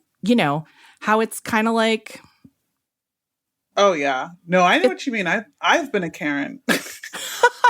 I myself have been a Karen, and you're absolutely right. Like, it's the nature of, sometimes I've gone the opposite way, because when I grew up, and I hope my mom is not offended by this, she was like notoriously like could be on the phone and be like, get shit done that she needed. And it was always, my mom is the nicest person. It would always start very nice. And she was a single mom of 3 kids, and she did not have a lot of time on her hands. But if it took her more than 10 minutes, by the end of that 10 minutes, she was not necessarily the nicest person, but things would get done. Right. And sometimes, like, I've caught myself going in that route. And so now I go the opposite, where I'm like overtly nice to customer service people on the phone, to where they're like, you're the nicest person ever. I'm going to give you this free thing. Like, I've gotten so much free stuff from people from just going the opposite way. But it's so hard not to do that, because I almost think sometimes in some of those jobs, they're trained to just no, because they are not paid enough to say yes, basically. Right. Like, it's like all they can say is no. Right. And I'm sure their like job review and job performance hinges on like a positive outcome for the company, you know, over the customer. And and I know that all of these calls are recorded and they have to keep their composure. And, so this is like every company, when you're talking to someone, usually the call is recorded. And I'm sure they're like periodically reviewed. And like you said, Liz, like people don't make a lot of money doing those jobs. And so, it's just like the last thing that I was saying is that, like, Carvana, to their credit, was like, now that we're looking at it, we see all these notes in your file of like times that were called. It's just that they, it was like a miscommunication. It fell through the cracks. Like, that's how it is. And so, so it was just like an important lesson that, well, it's a catch-22, right? You want to be patient with the person on the phone because they're just doing their job. But then when you're that patient and you're just waiting for things to go through the right channels, sometimes like things fall through the cracks. And like, then, sometimes you might feel like your only recourse is to like put people on blast on social media. And Yep. So that's me with my health insurance right now. That's literally me with my health insurance. So Liz, I'm so glad you brought it up. I really wanted to talk about this because when you posted that the other day, I just was like so angry about it. Why don't you explain a little bit of what has happened we're in the same union. It's SAG-AFTRA. And so we have Blue Cross health insurance, and how it works is that you have to there's two ways to qualify. Right. Okay. You go ahead. So you could either qualify through earnings, which I don't know the exact number, but I believe it went up during the pandemic. But it was initially 2 tiers, but then during the pandemic, it went up and they lost the lower tier. So to qualify earnings wise, you have to make, I want to say it's 26 to 28, something around there a year, or you can do it by days. And I want to say it's 2 days of SAG-AFTRA qualified work can also qualify you for health insurance. So I have always qualified with earnings because it's believe it or not, it's very hard to work 100 days as an actor unless you're like a series regular on like a hit show. Wait, so is it $28,000? Something like that? It is. It's like $28,000. You have to earn $28,000 working or work a year or work 100. And it's like qualified. It's like specifically, it's like some things qualify, some things don't. Okay. Right. So it's not just like everything you earn, but it's like qualifying earnings is what they call it. Right. Or I think it's 91 or 92 days of work. Right. Which but sometimes I never people qualify for the days. Right. But sometimes people are extras. Mm-hmm. Like the background artists. Actors, yeah. Background artists oftentimes will qualify through that. Yeah. Through that makes sense. And then there's also special there's a special section or like exception, I don't know, whatever, for street performers. Oh, really? Really? Yeah. Interesting. They did that like 10 years ago. Liz, can you juggle? I can't juggle, but I could do something on the street. Seriously. I also think 90 days. I also wondered if people who played characters at theme parks were able to do it as well. Oh, interesting. If they were already in the union, I mean. It's interesting. Because in order to be in the union, you have to qualify, pay into the union, and then you're in the union, right? So it's not just like any street performer can right. You have be to SAG-AFTRA. But it's like if you are SAG and you're a street performer, you can I can't remember exactly. I remember it was like a big deal when it happened. This is really similar, by the way, to how the Writers Guild of America works too. So anyone who's like a performer, it's very similar to how it works for writers, which is that you have to earn a certain amount and work a certain time on a show to qualify for health insurance that year. And the show has to be a union show. A union show, which is increasingly difficult. that pays into, it's like not only that, but I think the union shows do have to, but they're paying into the health insurance, Right. which is Yes, why that's it right. qualifies. Right. Right. That's And right. then I looked it up because I was okay. It's 25,950, and then I think it's like 91 days or something. I think it's a year, lot. I think you're 92. right. That's a lot. Yes. That's like, that's Oh, if I when, had 91 days of work, I probably wouldn't be thinking about insurance that much. right. Like, That'd be a like, huge year. Yeah.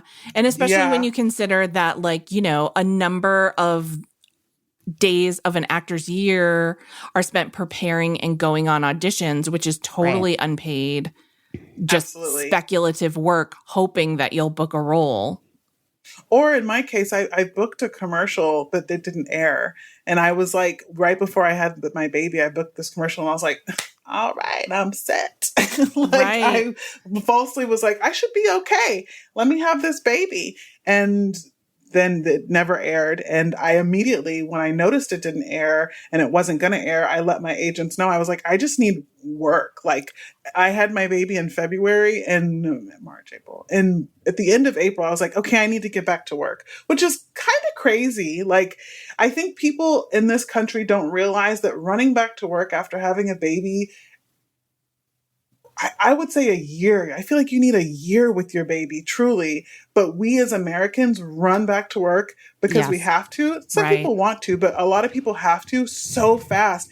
It's crazy to me that in having a C-section, which is what I had, like my first thought was like, okay, when can I get back to work? When are my insides not going to fall out? Because I need to get insurance. Like, that's and meanwhile, how they're telling you, don't walk downstairs. Don't, Oh, yeah. Don't lift your baby. Don't lift anything. Well, they say don't lift anything heavier than like 10 pounds or something, but it quickly becomes your baby. Well, my babies were both over 10 pounds. They were both C-sections and both over 10 pounds. So I had to like have them handed to me. Yeah. So it's crazy to me that I was like, I need to get back to work.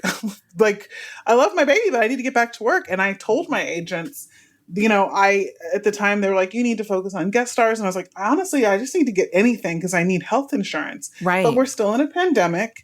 It's still fairly slow. Like, the work isn't flowing like it was 5 to 10 years ago for guests. Right. Also, on top of it, Liz, like, you're a new mom.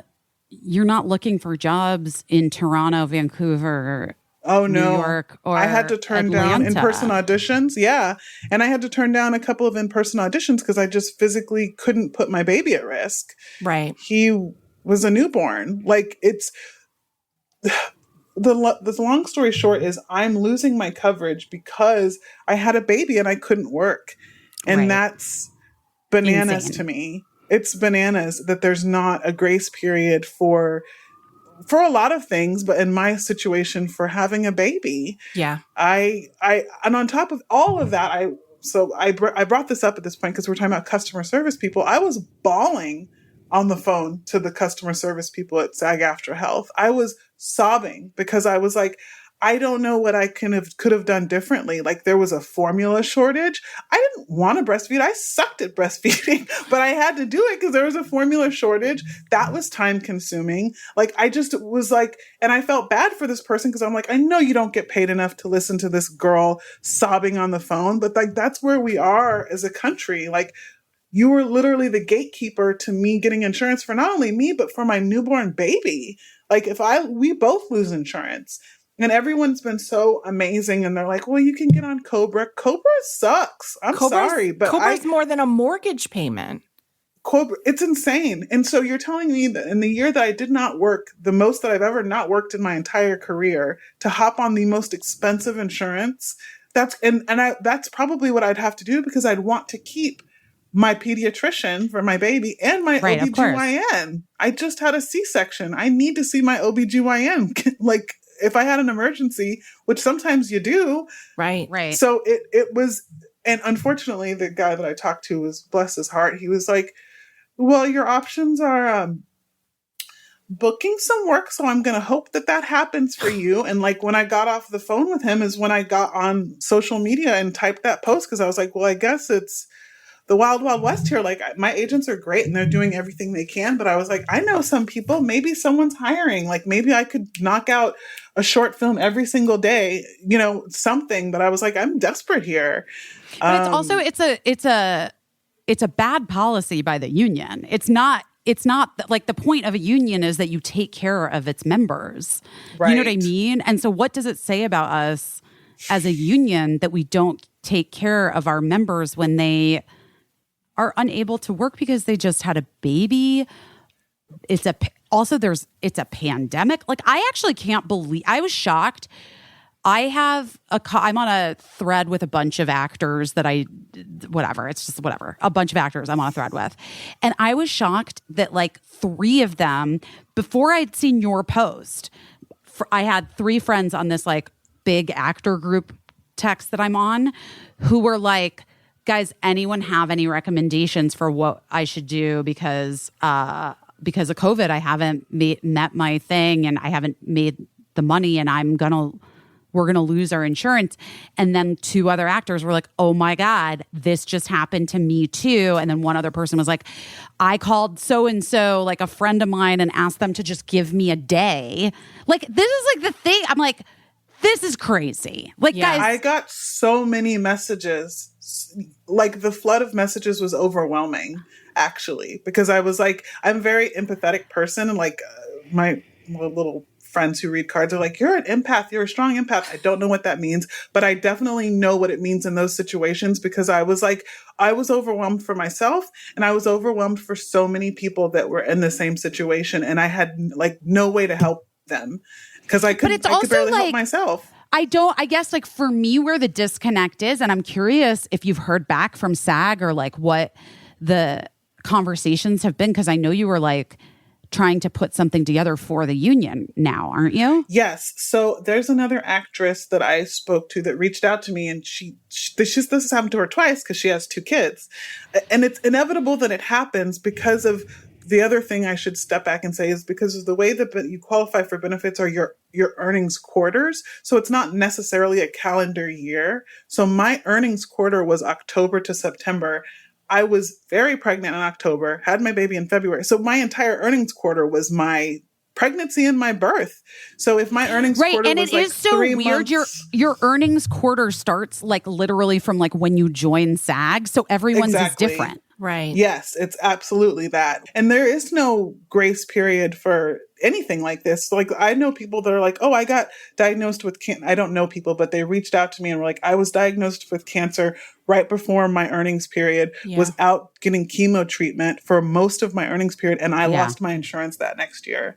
That's bananas. You're talking about trying to meet minimums. And what's so frustrating to me is that we know that a number of members of the union who are very famous and work on big shows are maxing out earnings and time. And so this was always the way it was at the Writers Guild for me too. I'm like, it's so weird to me that doesn't like go into some kind of helping of people that are falling off. It's also the fact that we literally as a union aren't supporting people who can't work, like people who have work. It's not like, listen, I just, let's be real. It's not like you never qualified for the insurance and then you're like, I just had a baby, I should have insurance. Right. Which, by the way, 100%, yes, you should. Everyone should have coverage or we should just be able to have health care, right? But like in this version of things, you're a working actor for the last like how long? Well, I've been on the insurance for 5 years, so I've overqualified for 5 years. Right. Okay. Like so you've been on the insurance for all right. So you've been on the insurance for 5 years. You've like paid into this union, and then you have a baby that like you're like giving birth overlaps with your earnings period, and they're like, oh, shrug emoji.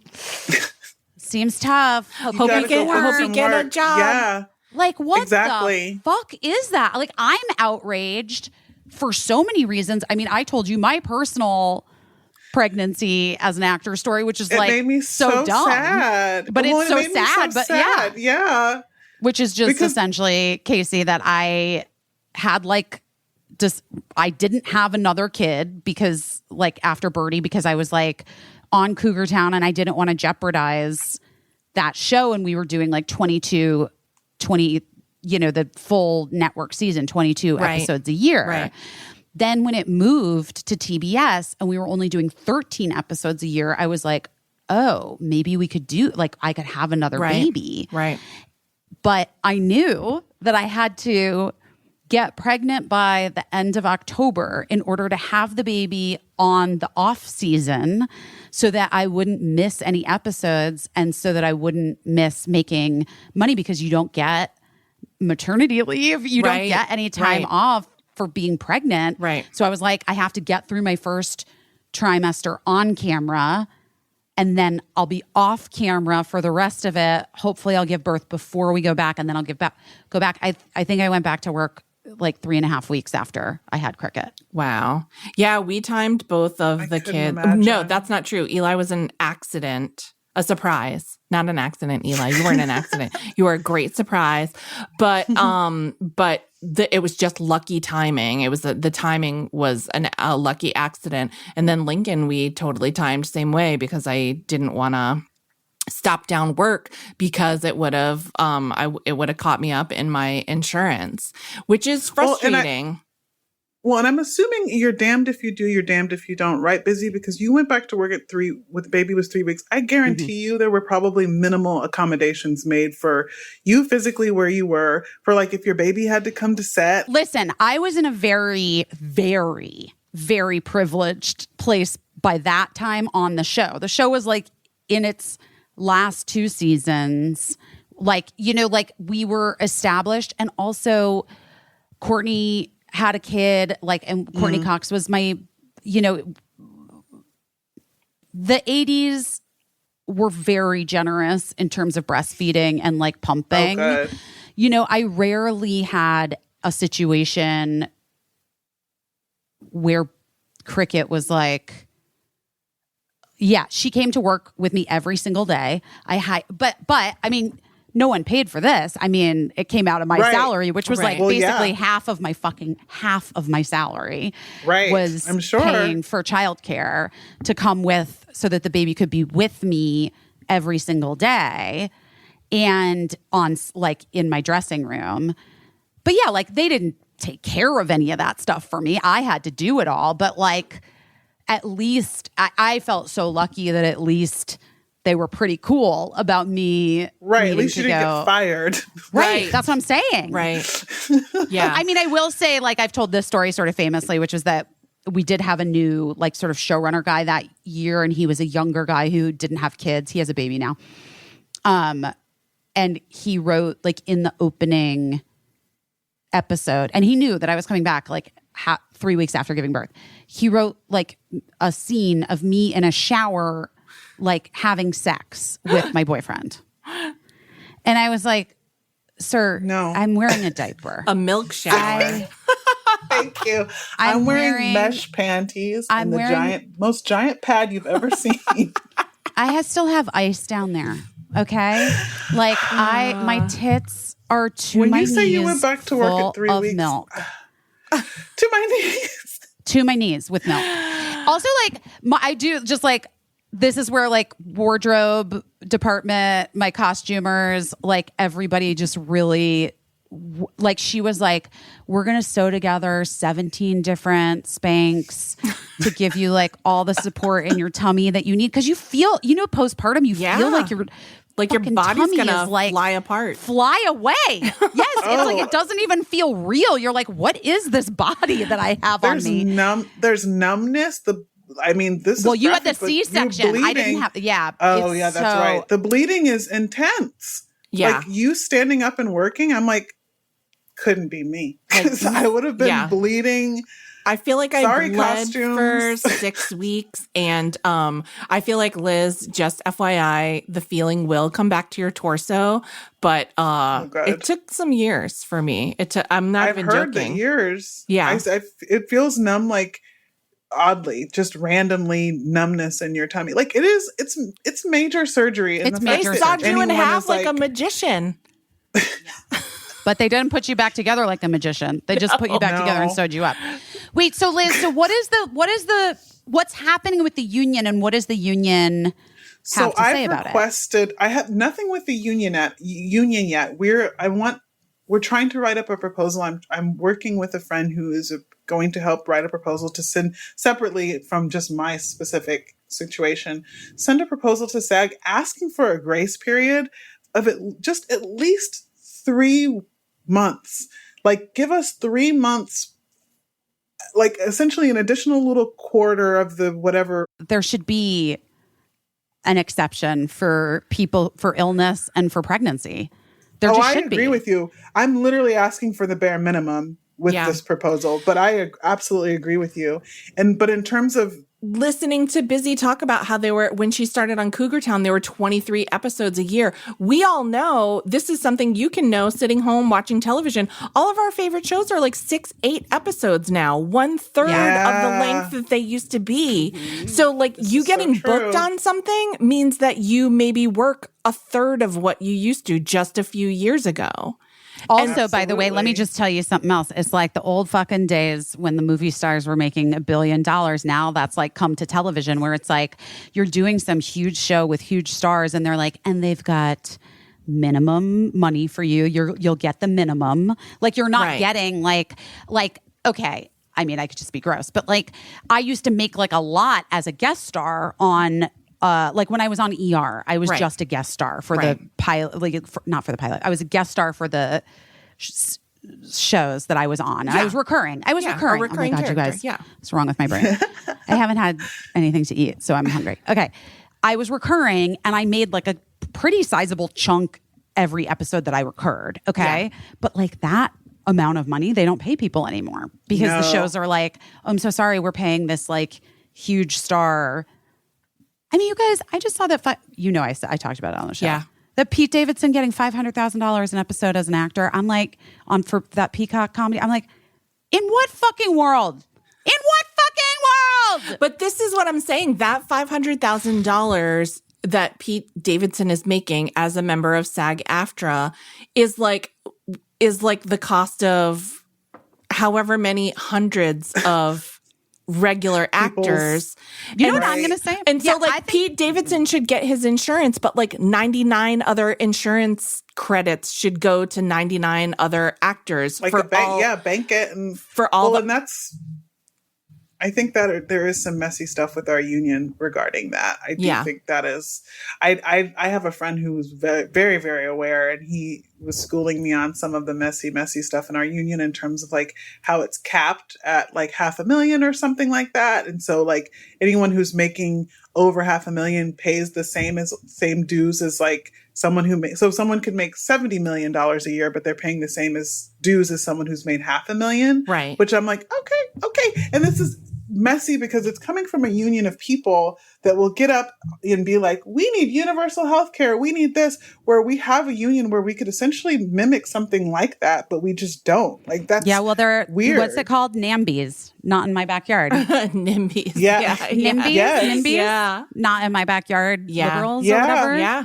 Yes, well, listen, that's how it feels. On every year that I make more than that, I literally would be fine to pay more into a union to know that like my friends and coworkers are being taken care of if they're unable to work.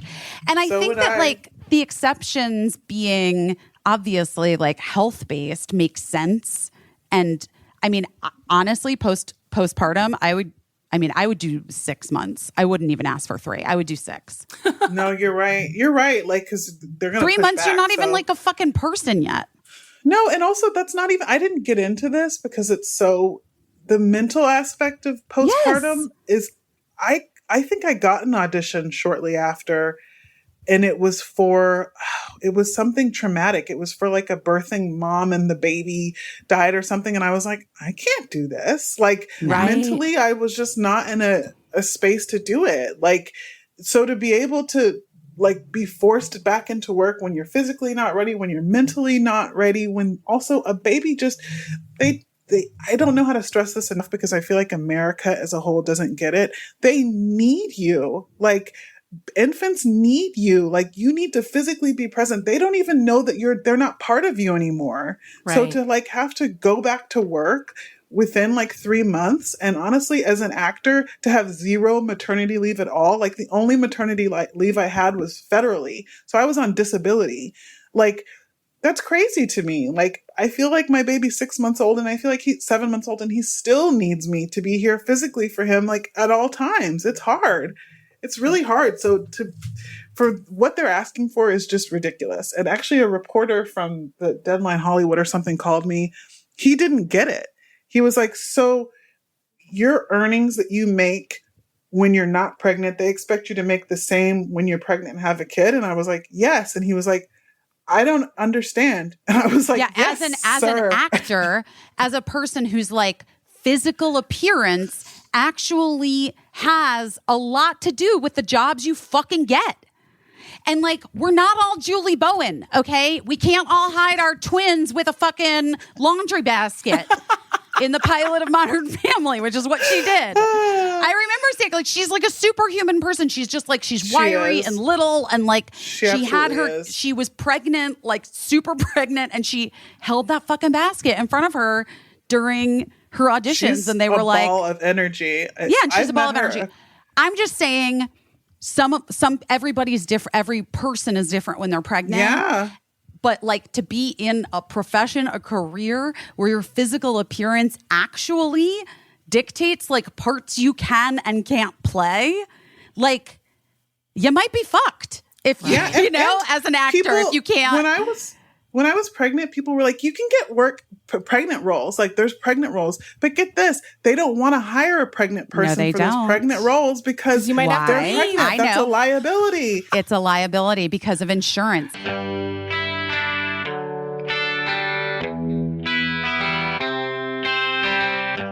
Olive and June. You know, I put those fake nails back on for a minute. Oh, you did? They're off again, because you know why? Why? Because you're back on Olive and June. I missed my Olive and June. I have been thinking about Olive and June so much because I actually wrote to the founder of their company to let her know that at least once a week on our Facebook group, I feel like there is a thread of enthusiastic Olive and June users who are listeners of the podcast. And they're just going back and forth about colors they're looking forward to, giving each other tips. And so she joined the Facebook group so she could see the thread. By the way, the fall colors that are coming out are like literally the greatest. Are you on board? Have you gotten your Olive and June manicure systems yet? If not, listen to me. You got to do it. You can treat yourself to beautiful nails all year long. The polishes last 7+ days. They don't chip. I have an Olive and June manicure right now that is on day 17, and I don't understand that. But that's insane. I have to take it off because of it's grown out, but not because it's not chipped. It's grown out. But also, it's like such a game changer. Your nails end up looking professionally done because they like tell you exactly how to do it. The formula for the polish is so good. Like, my nails literally look so good. And people are like, "Oh, your nails look great short," and I'm like, they really normally don't, but now they do. I'm not kidding.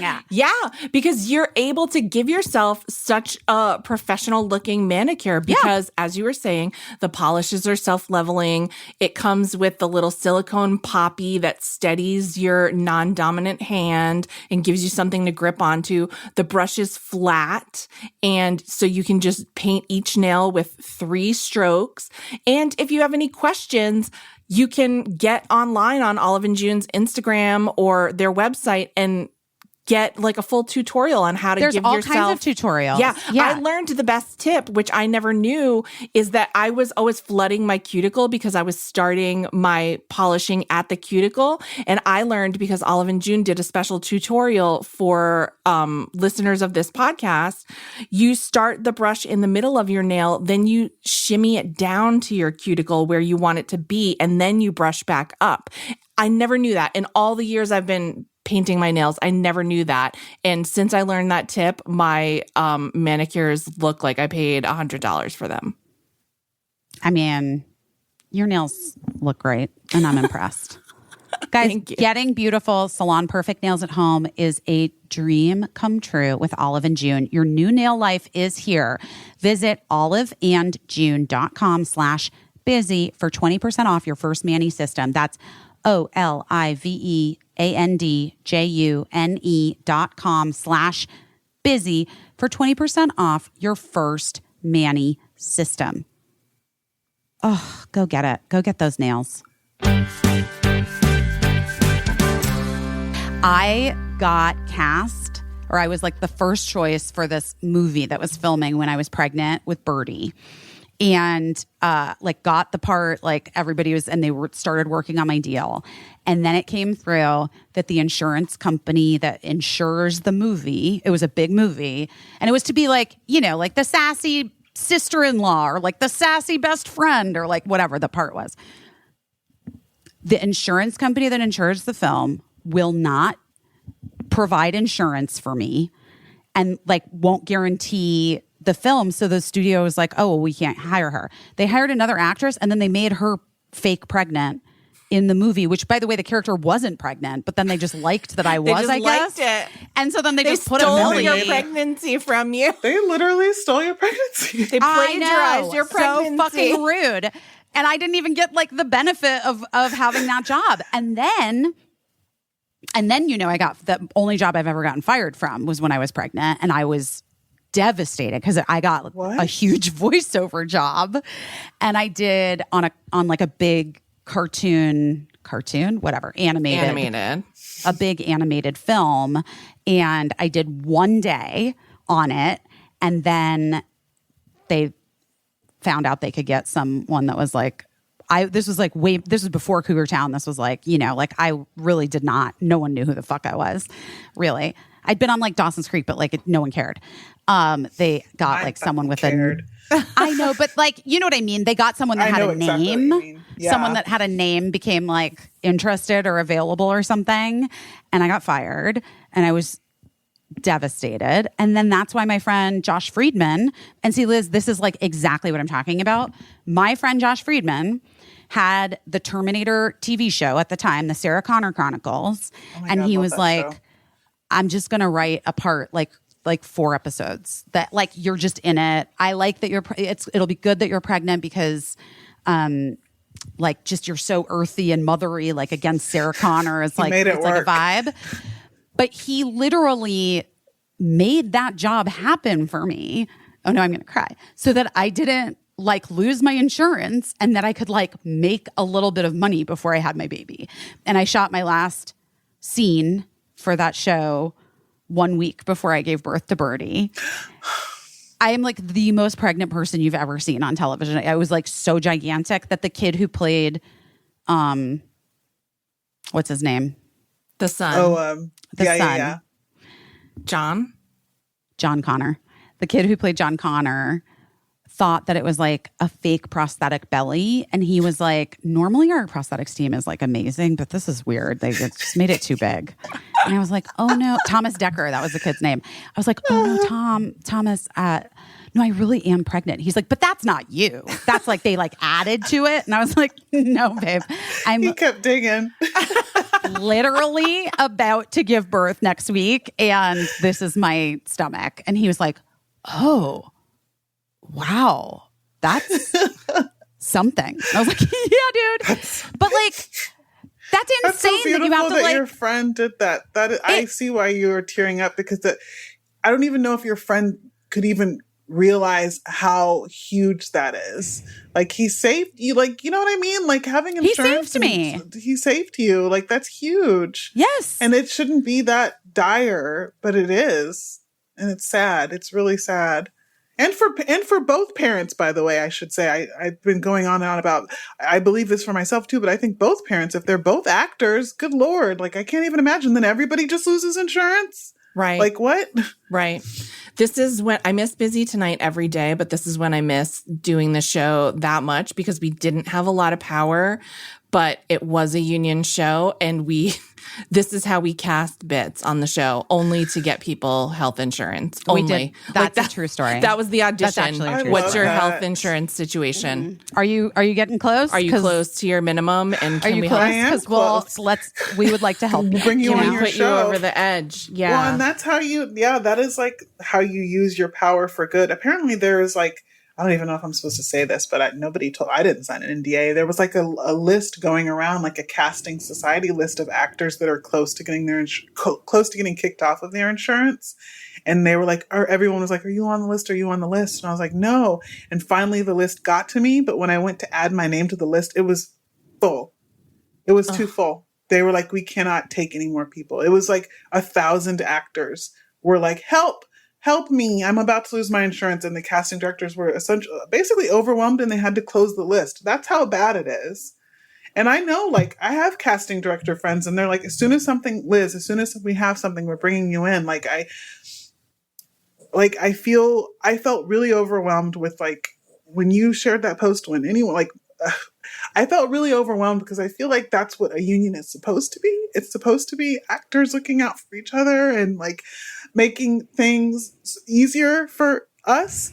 And I feel like that's saved me from myself, because I was like, I'm a bad mom, I'm a bad actor. Yeah, I was really like piling honey. on myself about it. Oh. Like, it got bad. It got dark. I have a book, Liz. I wrote a book. And in the book, there is a chapter about me giving birth to Birdie. And I go through this it's actually fucking crazy what you just said, because this is what I said was like, I'm so stupid. I'm so dumb that I gained so much weight, and I'm so fat and I can't lose it. And I'm not getting these jobs because they don't want to hire me. And I'm a bad mom. I can't, I went through this exact spiral. Like, I feel you so deeply. You are an amazing, talented, beautiful actor who just had a fucking baby. And by the way, should be supported in living like your actual life outside of your work, because that is what makes people better actors. I am such a better actor for being the mom that I am, because I understand frustration and no, I'm kidding. But like, you know what I mean? I just putting everything else aside, like, I think this is the most relatable postpartum feeling. Like, I think so many women, whether you work in a creative field or not, like, go through this thing of like, am I a bad person if I don't go back to work? Am I a bad person if I do go back to work? A bad mom? Am I making I have to go back to work for money, for insurance, for X, Y, and Z, but leaving my kid feels terrible. Like, and nobody is there to just say like, here's how you do it, and here's how I'm going to help you. Here's how you do it, and here's how we can help. And I wish I could I literally have like texted people that I know that have shows. I was like, fuck, I wish Girls 5 Eva was on. You could come here with the baby and stay here. Like, and I have babysitters. Well, also, I would just watch the baby because I love babies. But Girls 5 Eva's not shooting ever again. But we don't know. But like, we're not going back anytime soon. But I've like texted people that I know, and I don't know that many people that have shows in LA actually. Right. No, and honestly, like, that's people doing that and like going to bat for me. Like, I just can't believe it. I can't believe that it's gotten to this point. Like, that's sad to me, but I also was so overwhelmed with, like, I was like, I cannot believe, what have I done to get busy? Kat Dennings, like, why? I've never met you in person. I've never met Kat Dennings. I've never met Melanie. Like, these actresses that I love and people that I've loved for all sorts of reasons, not just their careers, but just you as a person. I've always adored you. Really nice. Why are they going to bat for me? And it's because A, they get it, and B, they're like, this is fucked up. Well, like, yeah, and I've literally been there. I have literally been there with my first kid. I lost a house. I lost my fucking house when Birdie was like 4 months old. Like it went into foreclosure, like on Christmas. It was intense. And it shouldn't be this way. No. And the life of an artist is like hard. The life of anyone right now is hard. But like, yes, I do think, and I feel like I'm pouring water, guys. I'm sorry. Caisie's giving me shit because she's like, you're drinking too much water today. I don't know what's going on. No, I just am very thirsty. I just feel bad for you because I feel like your bladder is really giving you a run for your money. Trying to recover from Pearl Jam 3 nights ago. That makes all the sense in the world. And you were singing. Yeah. Because I was like on another fucking level. I time jumped back to 1990. I want to go there. We want to go there. We want to visit there as well. I know, back to the time. Back to the Emmys and the parts of it that I did watch when I wasn't too nervous for my friends. Cheryl Lee Ralph, I think, said she was incredible. Her song and her speech. Cheryl Lee Ralph. Oh, I love her. But when she was on the red carpet, she was saying like, she was talking about something De Niro had said to her, I think. Is that correct? And then she said, at some point in the night, thank God I didn't give up on me, because there were times when I knew that nobody was checking for me and I wasn't what the industry was looking for. And thank God I didn't give up on me. And that is so incredible. And it's such a message for anyone that's trying to like pursue this creative life. But also like we have to make it a little easier for fucking tenacious people to hold on. Like I'm not above a little adversity. I'm not, I know that this is not everybody automatically gets to be on a TV show or gets to write on a TV show. I know that. I know that people have to work hard. Just it's an abundant business. There is so much abundance in the business for so many people.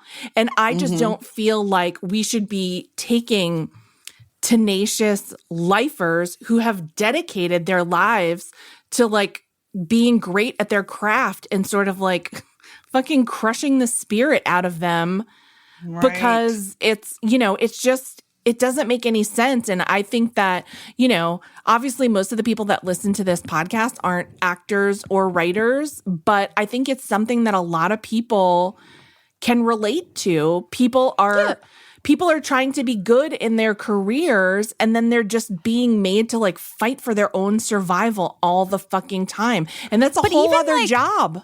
But even like being good in your career, fine. How about just have a job? Right. Right. How about just have a job and have a life and be able to live? Right. Like I love that guy that does the union organizing, that's been doing the union organizing for Amazon, like around Amazon workers. Oh, right. Right. What is his name? He's so cute. Oh, yeah. I know what you're talking about, though. But this whole, that was that term quiet quitting or ghost quitting, whatever that was. Yeah. People were talking about. I was like, fuck that term. Like, you're basically giving people shit for not doing more work than they were hired to do. Like, that's for having a life. Like, and you're calling it quiet quitting or something. Like, that really bothered me when that term was flying around because I could not wrap my head around how we had gotten there as a society to make people feel guilty for living their life. Well, I think it really hit a sour note with women in particular because we're the ones, for the most part, in the workplace that have been doing all the extra shit, planning the parties, washing the dishes, taking the notes, typing things up, getting packages out, all these years. Ordering birthday cupcakes for fuck's sake. Ordering the fucking birthday cupcakes. And we all know... how does it pay off in the end? Not at all. It doesn't make a damn bit of difference. I was always the one that kept shit in my desk drawers for myself, but also if anyone needed a tampon, a Band-Aid, and next thing you know, you're like everyone's mom and, or you're like the caretaker of the entire office or production or show or whatever the fuck.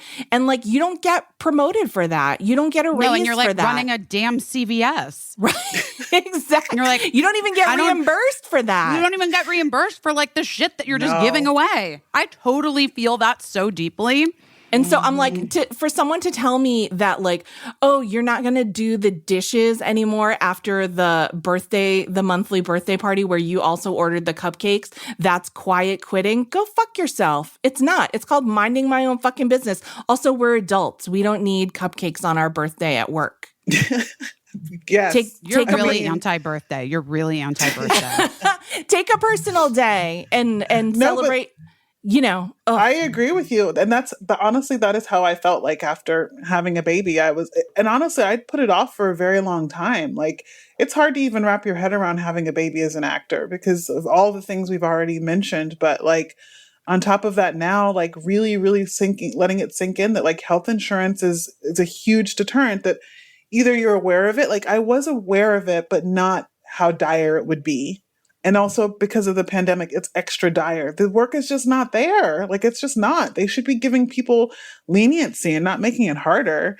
And yeah, I feel for any actress that happens to be listening that's like, I want to have a kid because I feel like I'm totally, probably pushing them to not out of stress. But I don't blame. Like, it is stressful. Like, unless they fix this and make it right. Or like, unless you're lucky enough to have a partner who can like just swoop in and fully support and like, or, right. Like it is, I think that this is, while it is definitely specific to our union and our careers that we chose to be in like a creative pursuit, it's also super relatable. I think lots of women in lots of different industries struggle with the like, when and how could I even do this? How could I take this break?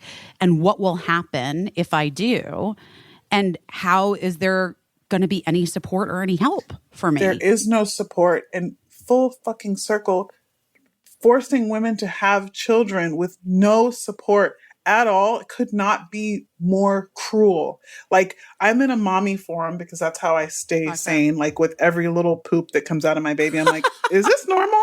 And I would say 90% of the mommies are stressing about when to go back to work, if they should quit their job because they don't want to miss these moments with their kids, how to get their like literally weeks old baby to sleep so they can go back to work, which is insane because babies just don't sleep. They're babies. Like, but we have to sleep train them so they can go to sleep so we can go to work. Or Liz, by the way, Liz, just real quick. I like refused to sleep train my first child. And sometimes when I talk about it, I'm like, Birdie just wouldn't be sleep trained. Fucking sleep train your kid. I'm telling you, you have to do it. I'm telling you. He kind of sleep trained himself. Okay, fine. Great. Lucky you. All right, then you're good. Then you're good. Angel. We basically, for anybody who needs advice, we sent, instead of me going in there to check in at night, my partner Sean goes in there to check in at night, and Lando could care less that he's in there. So he's like, oh, good night. Sean, get out of here. He just rolls over and he goes to bed. And so now he's basically sleep trained himself. But I don't get to go in there. You got some food for me? You smell like my mom? I get to cuddle into you? Nope. No. See ya. Good night. Yeah. See you tomorrow, sir. It was like the easiest sleep training. See you tomorrow. Yeah. He was waking up like every hour, and then Sean went in there and he was like, oh, never mind. No. You bore me, Dad. Yeah. But you, by the way, I want to just say real quick, it speaks to how smart your kid's going to be. Yeah. He's smart. That's true. He was just asking he just wanted you. And then once he realized like you were going to not come anymore, he was like, well, I guess I just got to go to sleep. It's just not. Okay. He figured it out so fast. He's smart. He is a little smarty pants. The other day, we put up a baby gate for the first time because he's trying to walk. Yeah. And he like he plays with a laundry basket because I like free toys. And he like pushed the laundry basket up against the gate and crawled on it and was like trying to get out. I was like, you're too little to be like trying to crawl out of your baby gate. An escape artist. Smarty pants. Oh, yeah. But yeah, we don't have any support as a country. Whereas in my mommy forums, the moms that are from Australia or the UK, all they are saying is like, your country's stupid. Like, the way that they handle this is stupid. That's not even a thought in their brains going back to work or how to sleep train their babies because they have the support from their government. Like, they get to be off from like 8 to 18 months in some of these countries. They get paid maternity leave. And so, yeah, every single time a mom is like, I'm just so stressed out. Like, I shit you not, a mom from like Australia is like, that's the dumbest shit I've ever heard of. And they're not wrong. And they're absolutely right. They're right. Like, it's dumb as hell. And we live like this. We don't have to live like this, but this is how we live. I mean, unfortunately, like, unless we show up and vote and like try to really make changes. That's why I'm curious. Like, I would be really interested in like doing something with our union with you and like trying to galvanize like other moms. Like Michelle, I'm sure Michelle would. It also feels like it intersects with Time's Up. I don't know what happened to Time's Up. Did it die? Did Time's Up? Was it Time's Up on Time's Up, guys? I've not been in touch with Time's Up It in does a while, seem that it did. I've not been in touch with them ever. I know there was like scandalous controversy shit, but like they had a lot of powerful girls involved, powerful women. I absolutely think this is something that needs to be brought up. Well, it's like the cost of college education going up when like wages compared to wages going up. It just doesn't make any sense, right? Here's the starting point. Go back to when these minimums were set and average the amount of days that the average actor got working on a job. Now, come back to today, average the amount of episodes there are of TV shows compared to back then. And then you have to prorate this minimum so that it's But then also, achievable. but not only that, Caissie, you have to take into consideration the amount of work that has left Los Angeles. Right. Specifically. Right. Because a lot of those roles, like day player roles and roles that would like, when you move to a different location for your shooting, like a different state, they all have laws about how much percentage of the cast needs to be local hire. Right.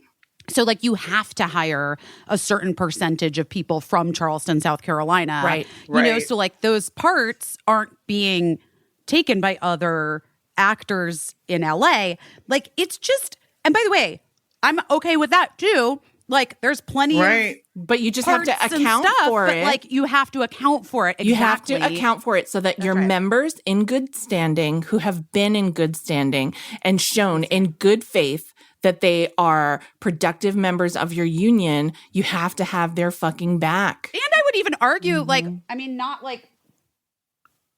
even like this needs to be an argument, but Liz, like you can look at your resume and see the increase in work. It's not like you've gone every year you haven't worked, like, like, oh, you didn't work this year at all. And then you work. Right. It's like you go from like, you're on the ladder on My the way up. My names are like nurse in like 7. Yes. Yeah. Oh yeah. No, you go from like woman in Costco to like, then you have like a name and then you're this and then you're that and then you're on, honestly, within Blackish, 18 it's episodes. the same thing. Yeah, right. Absolutely. Yeah. And I just feel like this is the thing. Oh God.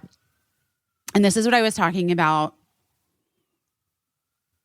again with my best friend from the Red Sox. I'm serious.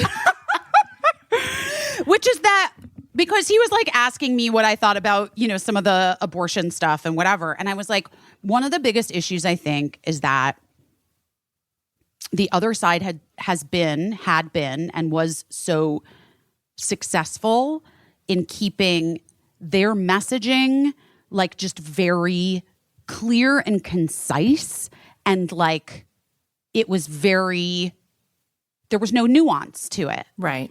And the problem is that there is so much nuance to living life. Life is not like a series of yes or no's. It is like a series of some yeses and some no's and a lot of like, well, I don't know, it depends.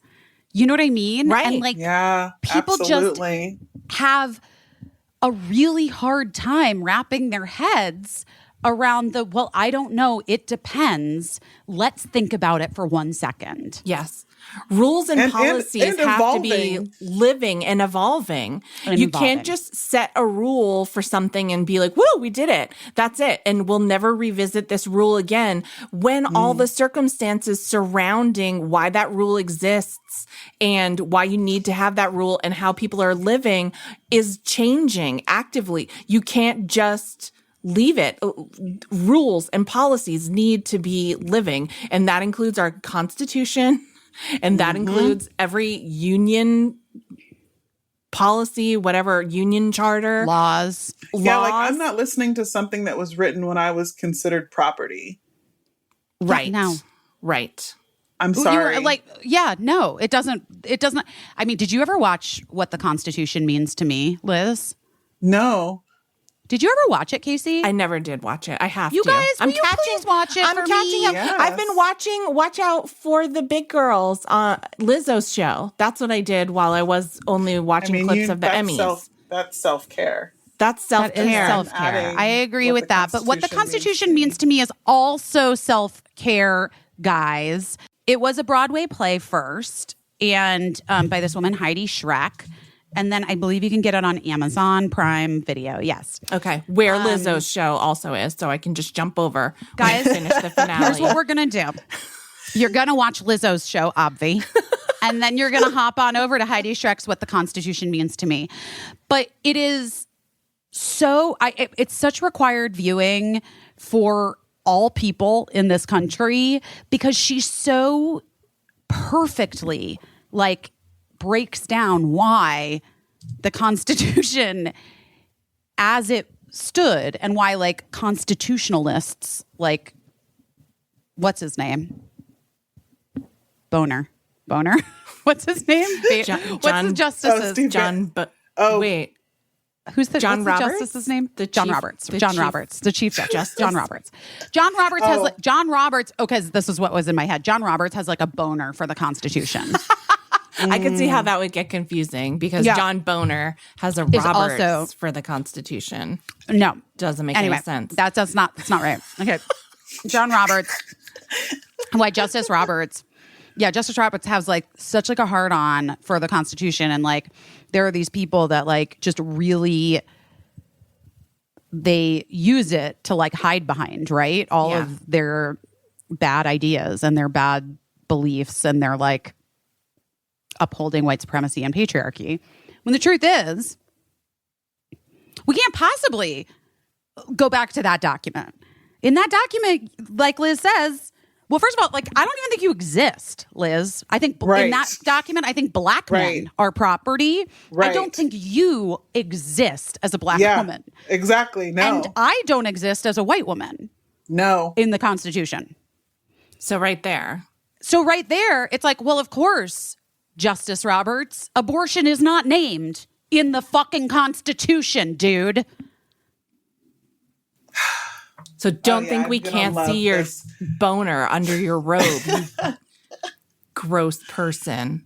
Yeah, he gets away with it. He gets away with a lot, I think, because people are always like, "Oh, Roberts will come through and follow the letter of the law," but nope, he didn't, sir. No. And then you got Clarence with his wife, all up at Mar-a-Lago. Oh my God, stamping documents, whatever the fuck she's doing. Anyway. Guys, all of this to say a couple of things. Number one, Liz, I'm very grateful that I was able to see this on your Instagram.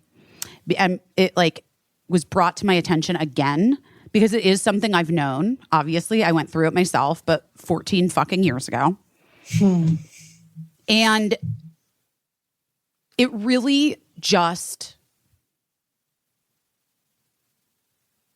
has solidified to me how we have to do better for one another in ways big and small.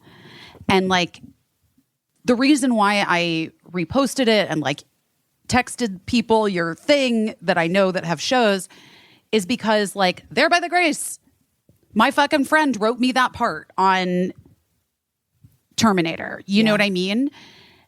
He looked out for me. He saw it and looked out for me. And that is what we have to do for one another. And we need to all show up and vote and all that shit.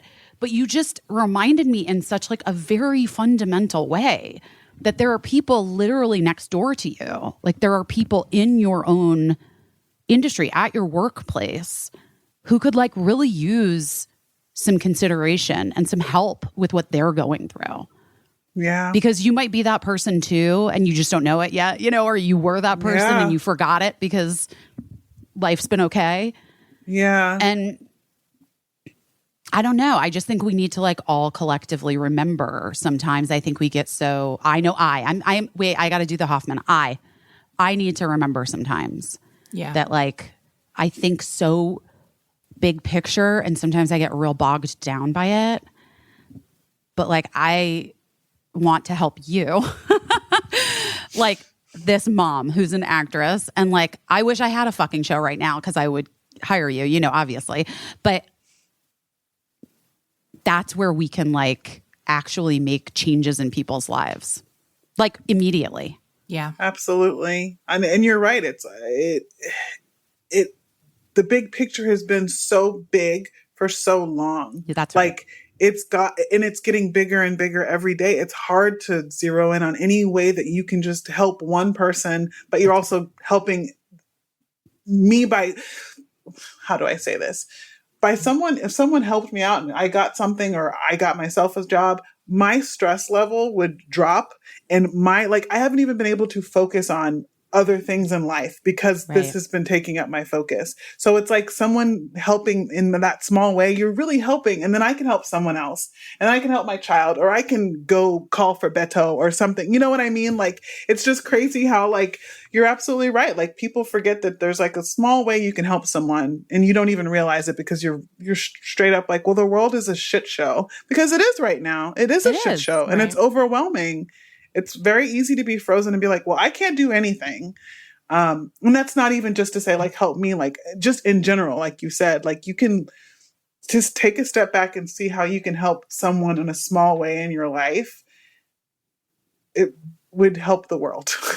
As ridiculous and cheesy as that sounds. I know. Sometimes I return to these things.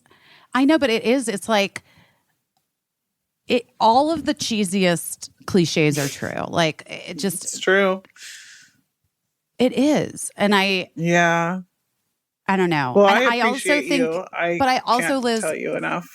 Both thank of you. Well, thank you. But we love you, obviously. We love and you. You're our friend, but you're also not the only person having to deal with this. So I'm so grateful that you said something and it doesn't surprise me. Caissie, I love you so much because sometimes you just read my brain. It doesn't surprise me. You were flooded with messages from people who were like, thank you for saying something, because maybe people weren't courageous enough, or maybe they didn't get desperate enough, or maybe they thought that they were stupid and like missing something. Oh, absolutely. And then by you saying something, you let everyone know. It's freedom. Yes. Yeah. Yes. And that was the second reminder to me, which is that like people, I want everyone, it's a reminder for myself. I'm pretty good at self-advocating, let's be real. But like, it's a reminder, I think, for everyone else when you see someone self-advocate that like, oh, right, not everyone knows everyone else's experience or what's happening. And obviously we can try to move through the world with as much compassion and like, we don't fucking know and blah, blah, blah, whatever. But the power of saying, hey, this is weird, but this is what I have to do in this moment, is that people can show up for you. You know, I think it's like, I just want that to resonate with, because I know there's somebody listening right now that's going to be Pete Davidson could show up for you. Pete Davidson, I'll do a lot. Pete, but I won't do that.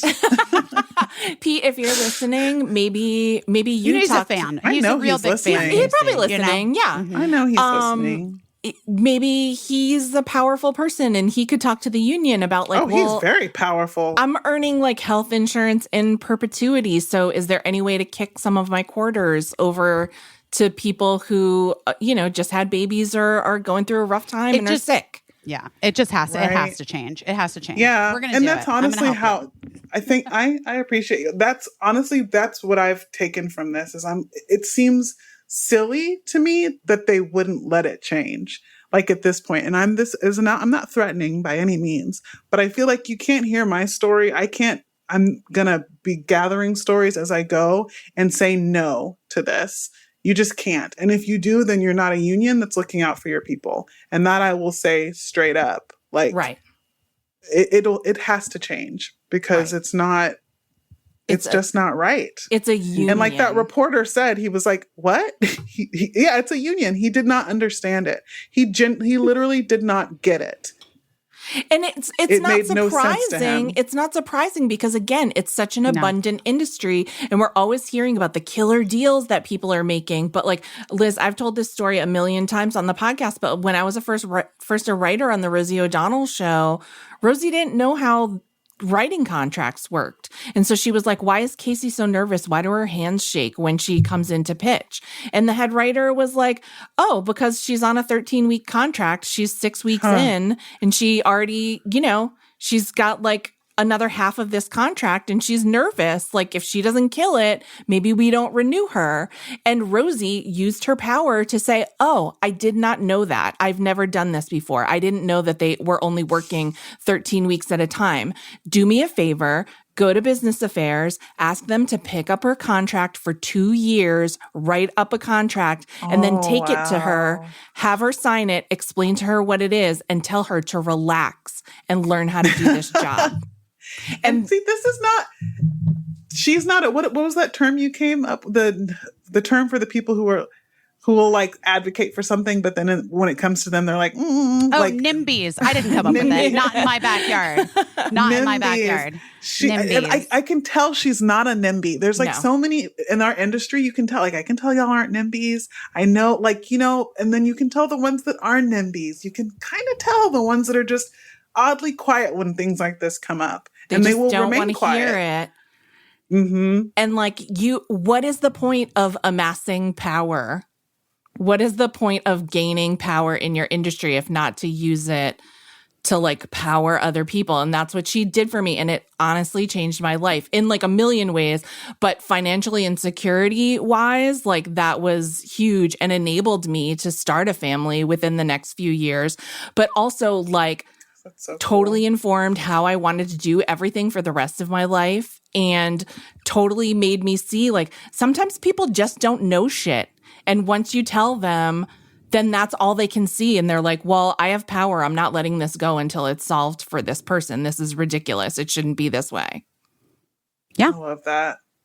I love that so much. I want to ask you a question. Like, what's the status? Like, how many, do you still have time to earn more days, or is it kind of like a fait accompli?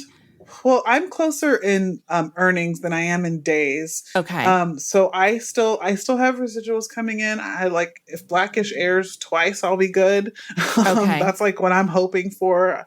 Jonathan Groff, if you're listening, can you talk someone into throwing up? I love him. He is the most talked about. I feel like he's the person that's been name checked the most on this podcast. That Busy has never, but I'm not everybody's surprised. Like, not Jonathan, everybody at home, not Jonathan Groff, the actor, who's also delightful from all accounts of what I've heard, but Jonathan Groff, the showrunner. He's the showrunner of Blackish. So sweet. He's one of the nicest. Showrunner of Happy Endings, which is my favorite show. Funny story about him, when I was early on, when they started bringing me back to Blackish, and it wasn't like a set thing that I was going to be coming back. Mm-hmm. I had another audition on the lot, and I was walking through, and someone on a bicycle was like, ding, ding, ding, ding, ding, like really riding up to me and like, Liz. And I was like, this is weird. Like, I'm at the place where I'm like, nobody on a lot knows who I am. Like, especially no one on a bike. And it was Jonathan Groff, and he like was like screeched to a stop in front of me, and he was like, "Are you here to film an episode? What are you doing?" And I was like, "No, I had another audition." And he was like, "Oh, you're going to be coming back to Blackish so much more." Like, he was like, "Don't worry about these auditions," because I think I looked down and I said something I bombed an audition, and he was like, "You're fine."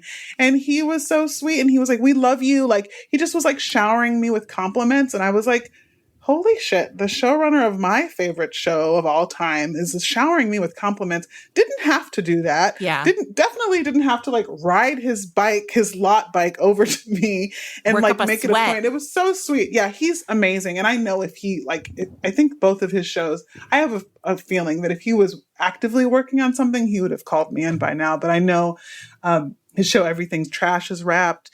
And he had another show that was picked up, and I know that's wrapped. But he's one of those not an NIMBYs. Like, there are just people in the industry that I know Felicia Fasano, the casting director, reached out to me. She was like, if I was working on anything, also not a NIMBY. Like, you know what I mean? Like, they're just, I know for a fact wonderful. that there was something. She's amazing. And Busy's I know known her for a long time, and I just recently have become acquainted with her, and she's a good egg. She's an amazing egg. She's so sweet. And so, you know, she's someone that literally would probably throw me a role if she was working on something. Right. And so you're trying to get your earnings to go over that $25,000 yeah. for So the year? I'm praying. Yeah. Okay. Basically. And I had till the end of September, but I called SAG and was like, this is crazy. And they were like, we'll give you till October. They like threw a little month at me and I was like, okay. But I'm using that as like a negotiation tool. Like, I know now that there's flexibility. That it's possible. So don't fucking tell me there's no flexibility. And I'm going to make sure I have insurance for myself and my child. Yes. Hell or high water. Like I won't be kicked off of the insurance. But I also, my next step now where I am mentally, now that I can rest assured that I will make sure I have insurance, is that I want to make sure this is not an issue for other people. And I need to get in touch with our union. And I need to get this proposal to them to give pregnant or birthing people a grace period because it's not okay. It's not okay. It's not okay. If you're not going to give us maternity leave, 6 months. I maintain 6 months. I think you should right. I think you should change it to 6 months because then if they gave you 3, you'd be happy. You're right. You're absolutely right. I hope none of them are listening. Well, negotiation, guys. Negotiation. Negotiation is fucking hard, man. I want to commend you, Liz, because like also you're in the middle of the most stressful, like it's the most stressful time of, you know, on the list of like most stressful events in a person's life that they can have. Having a child is always in the top 5. And so you're in the middle of that. And then that has put you in the middle of this very, very stressful situation for your own personal self, and the quality of your life day in and day out, the level of stress you're experiencing. And when faced with that, you're like, yeah, I'm gonna fight for myself, but also P.S. I'm fighting for everyone else. It's not and that's amazing. You're not a NIMBY. No, you're not. You're so oh my gosh. not I want a like NIMBY. A thing that says I'm not a NIMBY. I need like a not a NIMBY pen. We should all have that. We should have that. Okay, and so Liz, we we ask everyone this. You're doing your best at so many things this week, but what are you doing your best at this week? I am doing my best at this week, giving myself, well, I hope this is okay, but I'm going to start doing my best today at giving myself grace as a new mom and stop with the mom guilt about so many things. I that's always in the back of my head to try to do that. But after this conversation that we've had and after really, really connecting with both of you who are moms and understanding that like this is a universal thing that moms go through or when they have a baby, I want to be better at that. I want to be just happy in the decisions I'm making and not fret over every last thing. And I feel like I'll be a more present mom if I do that. And that's super important to me, especially, you know, because these are times you can't get back. I can't waste every moment with my son worrying how I'm fucking him up. No, you can't. Because by the way, Liz, I'm just going to tell you this and Caissie will tell you too. Don't worry about it. He'll let you know someday. You don't have to worry about it. He will tell you. Even throw in some extra ones that you didn't even and you'll have be like, any idea. Wait a minute. No. Now I took you to 5 Harry Styles shows, Birdie. I am a lot of things, but I also take you to see the bands play. I love Liz, that so much. I think that's such a good thing to remember always is that like, especially in these new months of being a mom, it's so hard not to be hard on yourself. It's so hard not to wonder what you're fucking up and want to do better. But when you spend that time in your head, you're missing the like gold.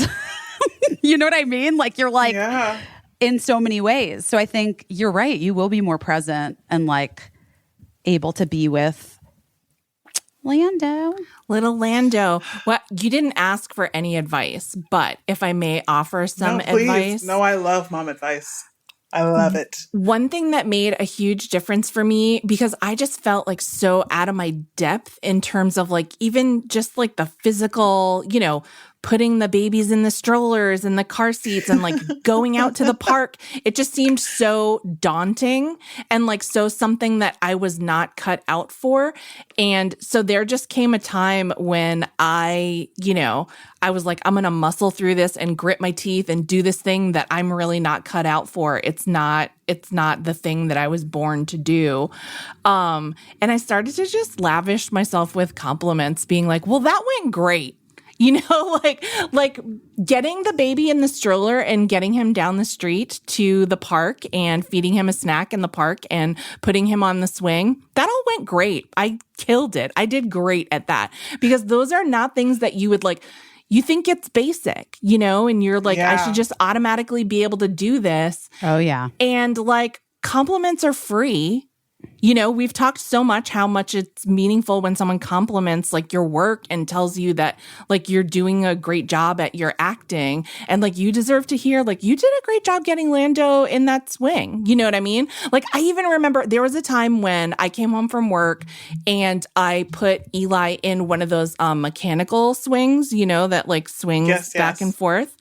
And I was like, he dozed off in the little swing, and I was like, you know what? He's closing his eyes. I'm going to close my eyes and take a little nap, and we'll nap together. That's what they say to do. And I woke up like 2 hours later, and Eli was like awake in the chair with like the wildest eyes.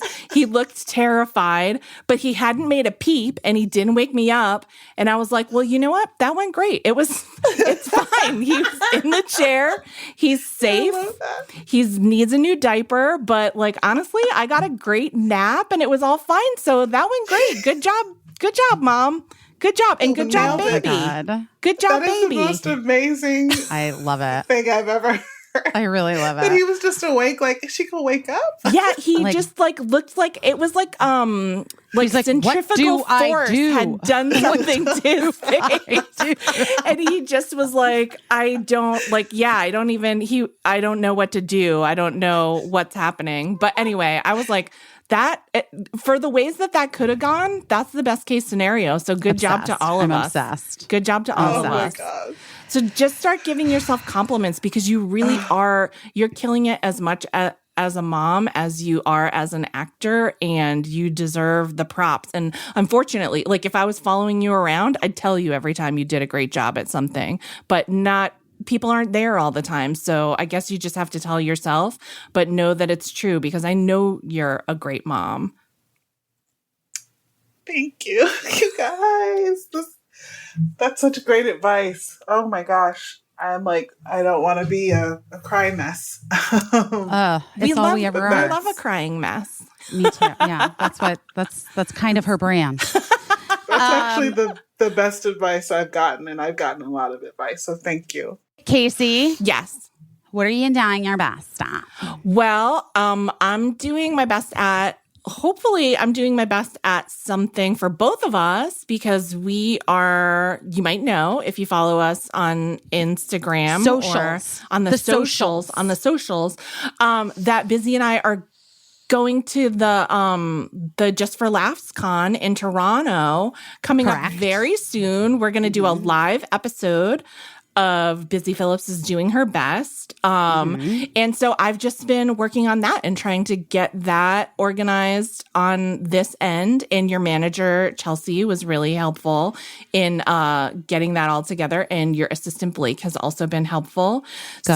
So, we've just been trying to organize like some little special surprises and make sure that we have, tickets. Guys, I know that the ticketing system... Yeah, I know. Everybody, listen, guys. A million messages. The ticketing is weird. We're trying our best here to like work out some stuff. But just to get like a link that goes right to where the ticket is that you need to come see us. And it looks like you might...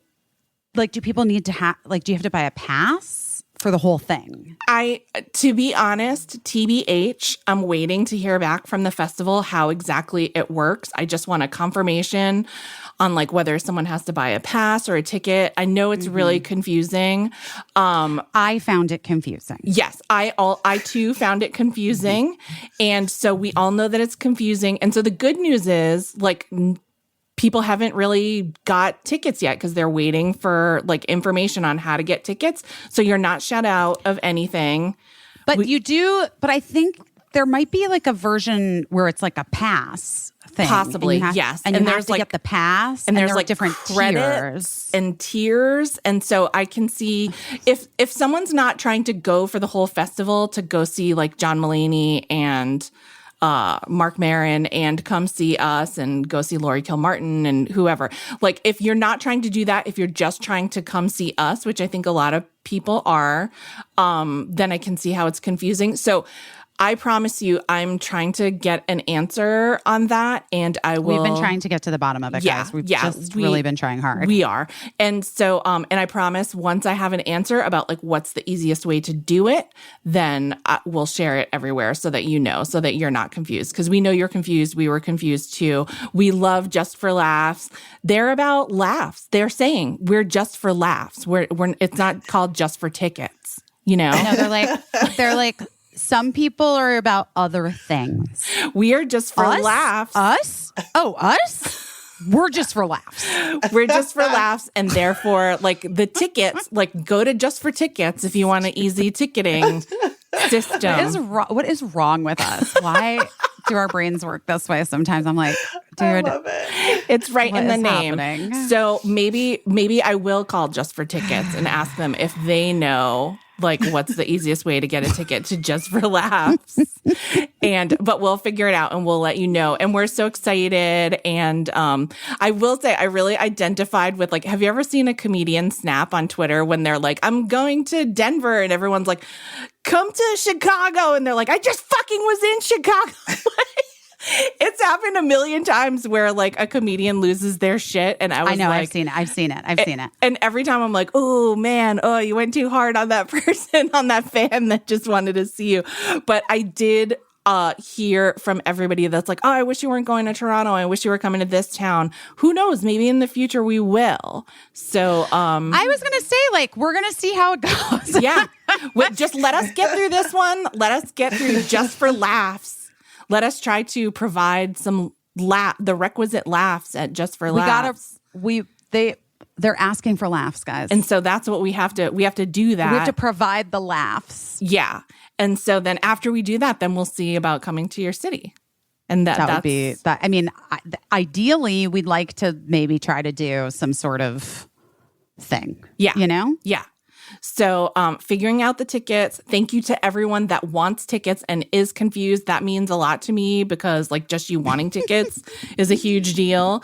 And we'll figure it out. I'm not, obviously the Just for Laughs festival wants people there to laugh. So I'm confident that they'll help us figure it out.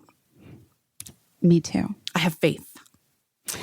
What are you doing your best at, Biz? Well, I think that I really do think I have been doing my best this week at like letting things go. That's good. That's big. It's a big thing for me, and it's hard, and it's not an easy thing for me ever, Yeah. But like, I don't know. I just feel a little bit like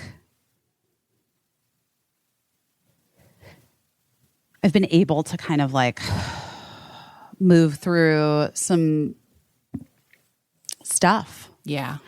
Also, this is so weird, but it relates. But like this rug I loved. Yes. I was letting my friend try it in her apartment. And then I like reached out and I was like, wait, how did the chair and the rug work or whatever? And she's like, oh, the rug was too big, but I love the chairs. And I was like, oh, okay, well, I'll have somebody come get the rug back. They had donated it. They didn't know. And listen, guys, we can discuss whether or not you would like maybe check in first. But whatever, there was a miscommunication with somebody and somebody and somebody. I don't know. And I was like, oh no. Oh no. So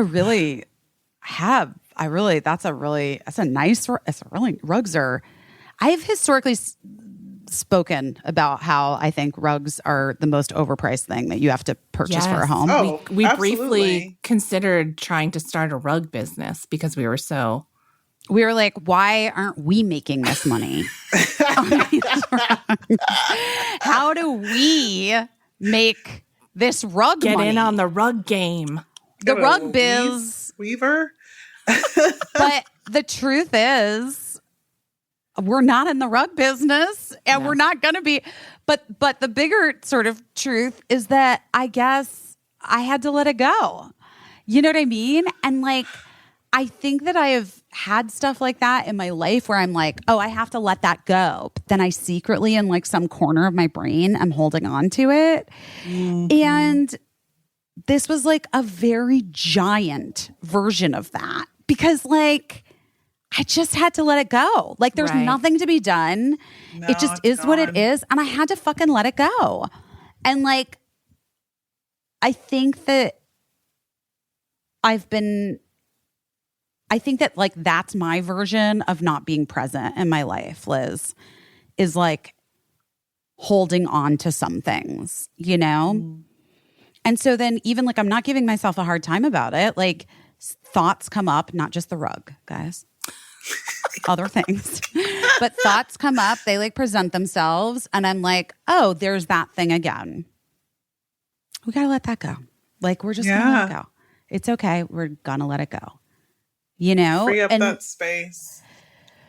I think it's really valuable to free it up. And like even just at that award show that I said, like, I really did such a great job. It was like, I was like holding on to an idea of like, I needed to do something, like prove that I was like worthy to have that job, like to host that thing. And then I was like, I gotta let that go, man. Like as soon as I got up there, I was like looking at Gigi Hadid and Tan France and David LaChapelle. And I was like, I gotta let this shit go, man. Yeah. Like, who? It wasn't going to help you. No, I'm just me. And like, I just, so I'm trying my best at really like living it with the understanding that like all things, it's not an absolute. Yeah. And like, it will come up. I thought about the rug today. I'm not going to lie. Yeah. You're going to think about it. I thought about the rug and I was like, she's gone. You didn't belabor it. No, she's gone, babe. Like, she's gone. Oh, she's gone. Oh my God. I love that song. She's gone. She's gone. Did like Catherine McPhee sing that during American Idol? I feel like. Probably. Anyway, I gotta learn how to face it. So that's what I'm doing my best at, like letting go. I think that's so good, Busy. You just now you were talking like I feel after I eat a tiny bit of my Shrooms chocolate bar. That's how I always feel for like a month after a little bit of Shrooms chocolate bar. Wow. And you did it all on your own. I also did do shrooms. Guys, Pearl Jam! I see. By the way, the Red Sox guy didn't know. The Red Sox guy didn't know about my microdosing. Okay, guys, don't tell them. I don't want them to not like me. I should have put it together. I don't want them to not like me. I mean, Pearl Jam, it's right in the name. So I can... so you can get I missed the little chocolate. Those little chocolate shrooms are where it's at. On the shroom train. Pearl Jam is named after a hallucinogenic jam. Isn't that correct? I know. It is. That's true. You know, that is actually in the name. But I mean, but my new CEO friends probably don't. Like, I don't know. We didn't get there. We didn't get there night one. You know? Yeah. Maybe when I go to Boston later. Time will tell. Boston is such a shroom town. Boston. Everybody's just walking around Boston on shrooms. That is literally hilarious.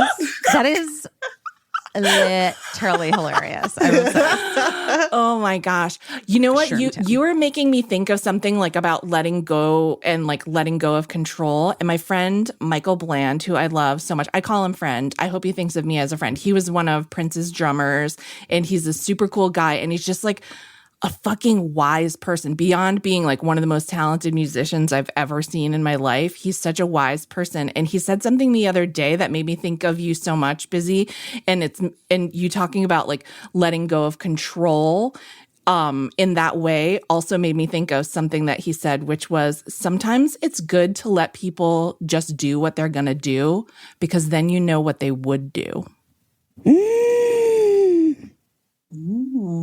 And I was like, you letting go control of that rug.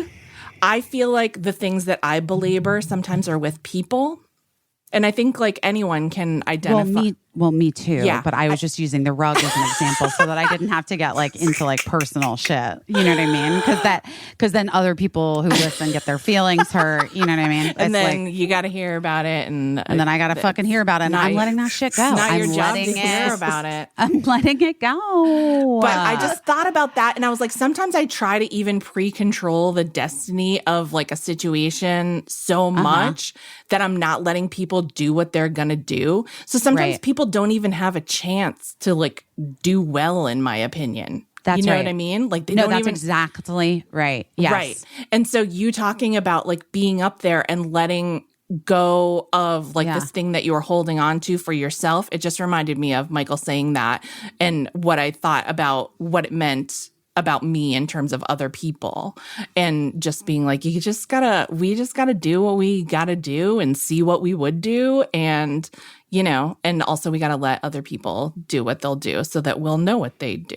Right. Like if I didn't the other night, like shrooms was after the fashion thing. So guys, I really was doing it before. But like if the other night I hadn't like let go, I don't know if I would have done as good of a job. Right. Doing that event. And not that this is like, I'm not keen in hosting the fucking Emmys, but like it was good for me to experience it on my own. You know what I mean? Like, just that. And I like made a very conscious decision. I made a very conscious decision, like not to have any wine or any tequila or drink or anything before doing the show. Cause I just was like, I just really wanted to do a good job. I don't know. I just did. And then once I let go, I really fucking did a great job. I'm so glad you had that experience because sometimes you just need to do a great job at something. You know what I mean? Know it. That's what I was feeling. And know it. You needed that moment. I think that's great. I really did. You needed that moment and you needed Gigi Hadid to see it. Guys, Gigi Hadid. Okay, side note, and then we're going to say goodbye. But side note, you know, when I was on Cougar Town, Dan Bird, who was like, played my boyfriend on the show or whatever, he called Birdie. Birdie's, by the way, 6 months old when I do the pilot of Cougar Town. Yeah. 1 year old when we literally start shooting the season on Birdie's first birthday, August 13th. Oh, wow. Crazy. Dan Bird used to say, and he was young. He was like younger than me. He's like probably like 5 years younger than me. Yeah. And he used to be like, do you know who Birdie looks like? I'm like, Birdie's one, but who? Do you know who the Hadid sisters are? I'm like, no. They're like these teenagers who are like, their mom is a house something and like whatever. She's like a baby Gigi Hadid. And I always was like, that is the weirdest fucking thing to say about this child. Okay. And by the way, Birdie's also been told by many people in person that Birdie looks like a baby Selena Gomez. Yeah, which also Birdie really, including an unhoused man on the street who was like kind of saying like felt like he was like not present in this atmosphere. Right. And then all of a sudden we passed and was like, hey, your kid looks like Selena Gomez. Wow. Wow. Okay. I love a random compliment on the street. Me too. Me too. As long as it's a so nice specific. compliment and not It wasn't, and it didn't feel gross. Yeah. It really didn't. It felt just like this guy was like, I know that face. Yeah. That looks like Selena. Anyway. So then at the like whatever awards thing, Gigi's like right in front of me the whole time. So I'm like looking at this person's face, and I'm like, really does weirdly in person really does favor Birdie. Like they really Birdie have vibes, very like, similar vibes. Yeah. And then she got up to accept her honor or whatever with her best friend because they designed beachwear. Yeah. And it's been like a huge, I guess it's like a huge thing Yeah, that they did. Frankie's. Yeah. Yeah. It's like a huge, Yeah. like a huge thing. Yeah, I'm not bikini And it's her shopping, child. and I've heard No, of it. it's her childhood best friend from Malibu, guys. Yeah. Relatable. I was like, you know what? My childhood best friend and I once tried to be entrepreneurs, and we sold cotton candy at a rave very unsuccessfully. And then we were like out like $400, I think, at the end. Like we owed $400 to the rental place. The But anyway, the cotton candy dealer. no, it was like the rent. We rented it. Oh, wow. Emily Beebe and I rented a cotton candy machine. It was the dumbest. That's such a good idea. Harebrained It was a scheme. good idea. It's a good idea. Cotton candy at Do you a know what? rave? Do you know what ravers on drugs don't want to do? They don't want to pay for cotton candy. They like assume that the cotton candy is a gift for them because they're on drugs. It's And true. like you have generously brought cotton candy for them. And also, you know what else they don't have? Cash. Anyway, so then Gigi starts talking, and Birdie has the same deep voice. Like they talk very similar. She was giving me Birdie vibes. And then I was like, did Dan Bird like imprint that on Birdie when she was a channeled baby? part of Gigi Hadid's soul. And How Do you know could what I he have mean? known? I was like, what is happening? I'm like, this kid is, it's really weird. It's anyway, that's all. That's all I had to say. That's exactly what happened. Gigi Hadid. the lovely Gigi Hadid. Also a mom. She was so cute. Yeah. Yeah. That seems wild that she's a mom. She Her looks like essence she's a doppelganger. Yeah. child. She looks like a kid. Well, anyway. Liz Jenkins. Thank you so much for being here. We love you so much. my We gosh. love you. Thank you so It's much. all going to happen. All of it. And we're going to Folks, make it happen. If you have a quick turnaround role for Liz Jenkins, get in touch. We'll put you in touch. we'll put you in touch. If you're making a We will put movie, you- if you're making a Oh. TV show, please reach out. If someone you know is making a movie or a television show, please reach out. Because that's like job one is getting Liz's insurance shored up. And then she's doing the work of doing it for other people. So she deserves this. Oh, Okay. I love you. You guys. really, really do. You didn't ask, but I'm just going to offer weird acting advice, Yeah. which is this. I'm like a big believer in manifesting acting jobs, like, but specific. So look, Caissie's eyes. She's like, what are you I'm fucking talking listening. about? I want to hear it too now that I'm acting. I'm not acting. Sorry. So Liz, after I had Birdie and I like really needed a job and I didn't get this job because the network said I was too fat because I was postpartum. A thing that they fully just said because this industry is trash. Yeah. And by the way, I don't even know if they would say it now, but whatever. Right. They did in 2008. I feel like they would. I think they Just would. too. sad. And they were like shooting right away. So they were like, we can't wait. She's too fat. I went into my agents for a meeting. I said, I'd love to like come in and sit down and and see all the agents in person. I went in person. I sat down and I was like, guys, here's what I'm going to need from you. I want to be number 2 on the call sheet of a TV show that's going to go gonna get picked up, like for sure gonna get picked up with like a big star at the center of the show.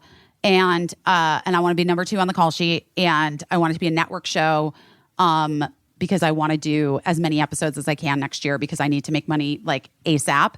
And I want it to be a comedy, a single camera comedy. So just that's all you need to focus on. And like that was it. I was like, that's what I'm gonna do. And literally when I got the script for Cougar Town, for the audition for Cougar Town, I read it. And I closed it and I turned to Mark and I was like, well, I'm going to do the show. And he's like, you have not auditioned for it yet, No, Busy. of You course. have to cool it. And I was like, no, this is the show I'm doing. This is exactly what I said. It has everything that I want. It films here in Los Angeles. I was like, it has to film in Los Angeles, single camera comedy, big star at the center of it, like definitely going to get picked up or there's like a penalty and I'm number 2 on the call sheet. Boom. Every time I've done that, where I've been so crystal clear about what's going to happen, it is like, whoosh, it just shows up. And that's why I said to you the other day when I was texting with you, I was like, you're getting a series regular role like in the next 6 months. I know it. That is what's happening for you. We're putting it out. We're putting it out there. And it's funny that you say that. When you said that, I went to my little notes in my iPhone and I started to be that specific with what I wanted. I need to keep zeroing down because I was like, Busy said this. I was like, I want to be a series regular on a comedy. I need to be more specific. And I am going to, because when you are telling that story, it reminds me of like, I have a master's degree. Like I have so much training. I know what I'm capable of doing. And when I get scripts, sometimes I'm like, I'm not going to book this because I know it's not me. It's not for me. It's not meant for me. I know I could do it. Absolutely, I could do it. I have Shakespeare training. Like I could do it, but it's not for me. And I need to see that script. I need to visualize it. So when it comes across my lap, I know that it's for me. And I already know how that story played out. As soon as you said you got the script, I was like, this is Cougar Town she's talking about. Of course she is. Like, and of course, when you got the script, you knew. I knew it. You know what you're capable of, and you know what you want, and you know what you need. And that is, I will say, as much as our industry drives me bananas, there is a lot of realness in that. What is for you will always be for you. That's right. That's right. It's a hard pill to swallow. It is. But you have something so great coming for you. I know it. I feel it. I appreciate it so much. And I thank you. Thank you again for having me, for talking to me, for being such a great friend, both of you. I am very, very grateful. And I'm super, super, that is the aspect of our union that I do love, is that I know that there are actors and performers and artists like you all. And that's what I love about it. I really appreciate you. That is the best. You guys just gave me the best advice. The mom advice and the career advice. It's going to be a good week. It's going to be a good week. It's going to be a good week. Also, guys, we love you. And we're sending you all of the best. And we'll see you in Toronto. Oh my God, we'll see you in Toronto. I mean, we'll talk to you before then, But I think if you can and want to buy a ticket or like one of the passes to the festival, you for sure can get in. You're covered. You're covered. And then I think beyond that, we don't know yet. We'll get you. We're going to try. We're going to figure it out. Further information and just confirmation of what you need to do, so you feel confident that you're buying the right thing. Exactly. Yeah, and we love you so much. We'll talk to you next week. Talk to you next week. But look out for Liz. Find her on socials because she's so funny and so talented. And I mean, you're in love with her now. So just obviously, she's your new best friend. Whatever, guys. Thank you, all right. guys. Talk to you soon. Talk to you soon. Bye.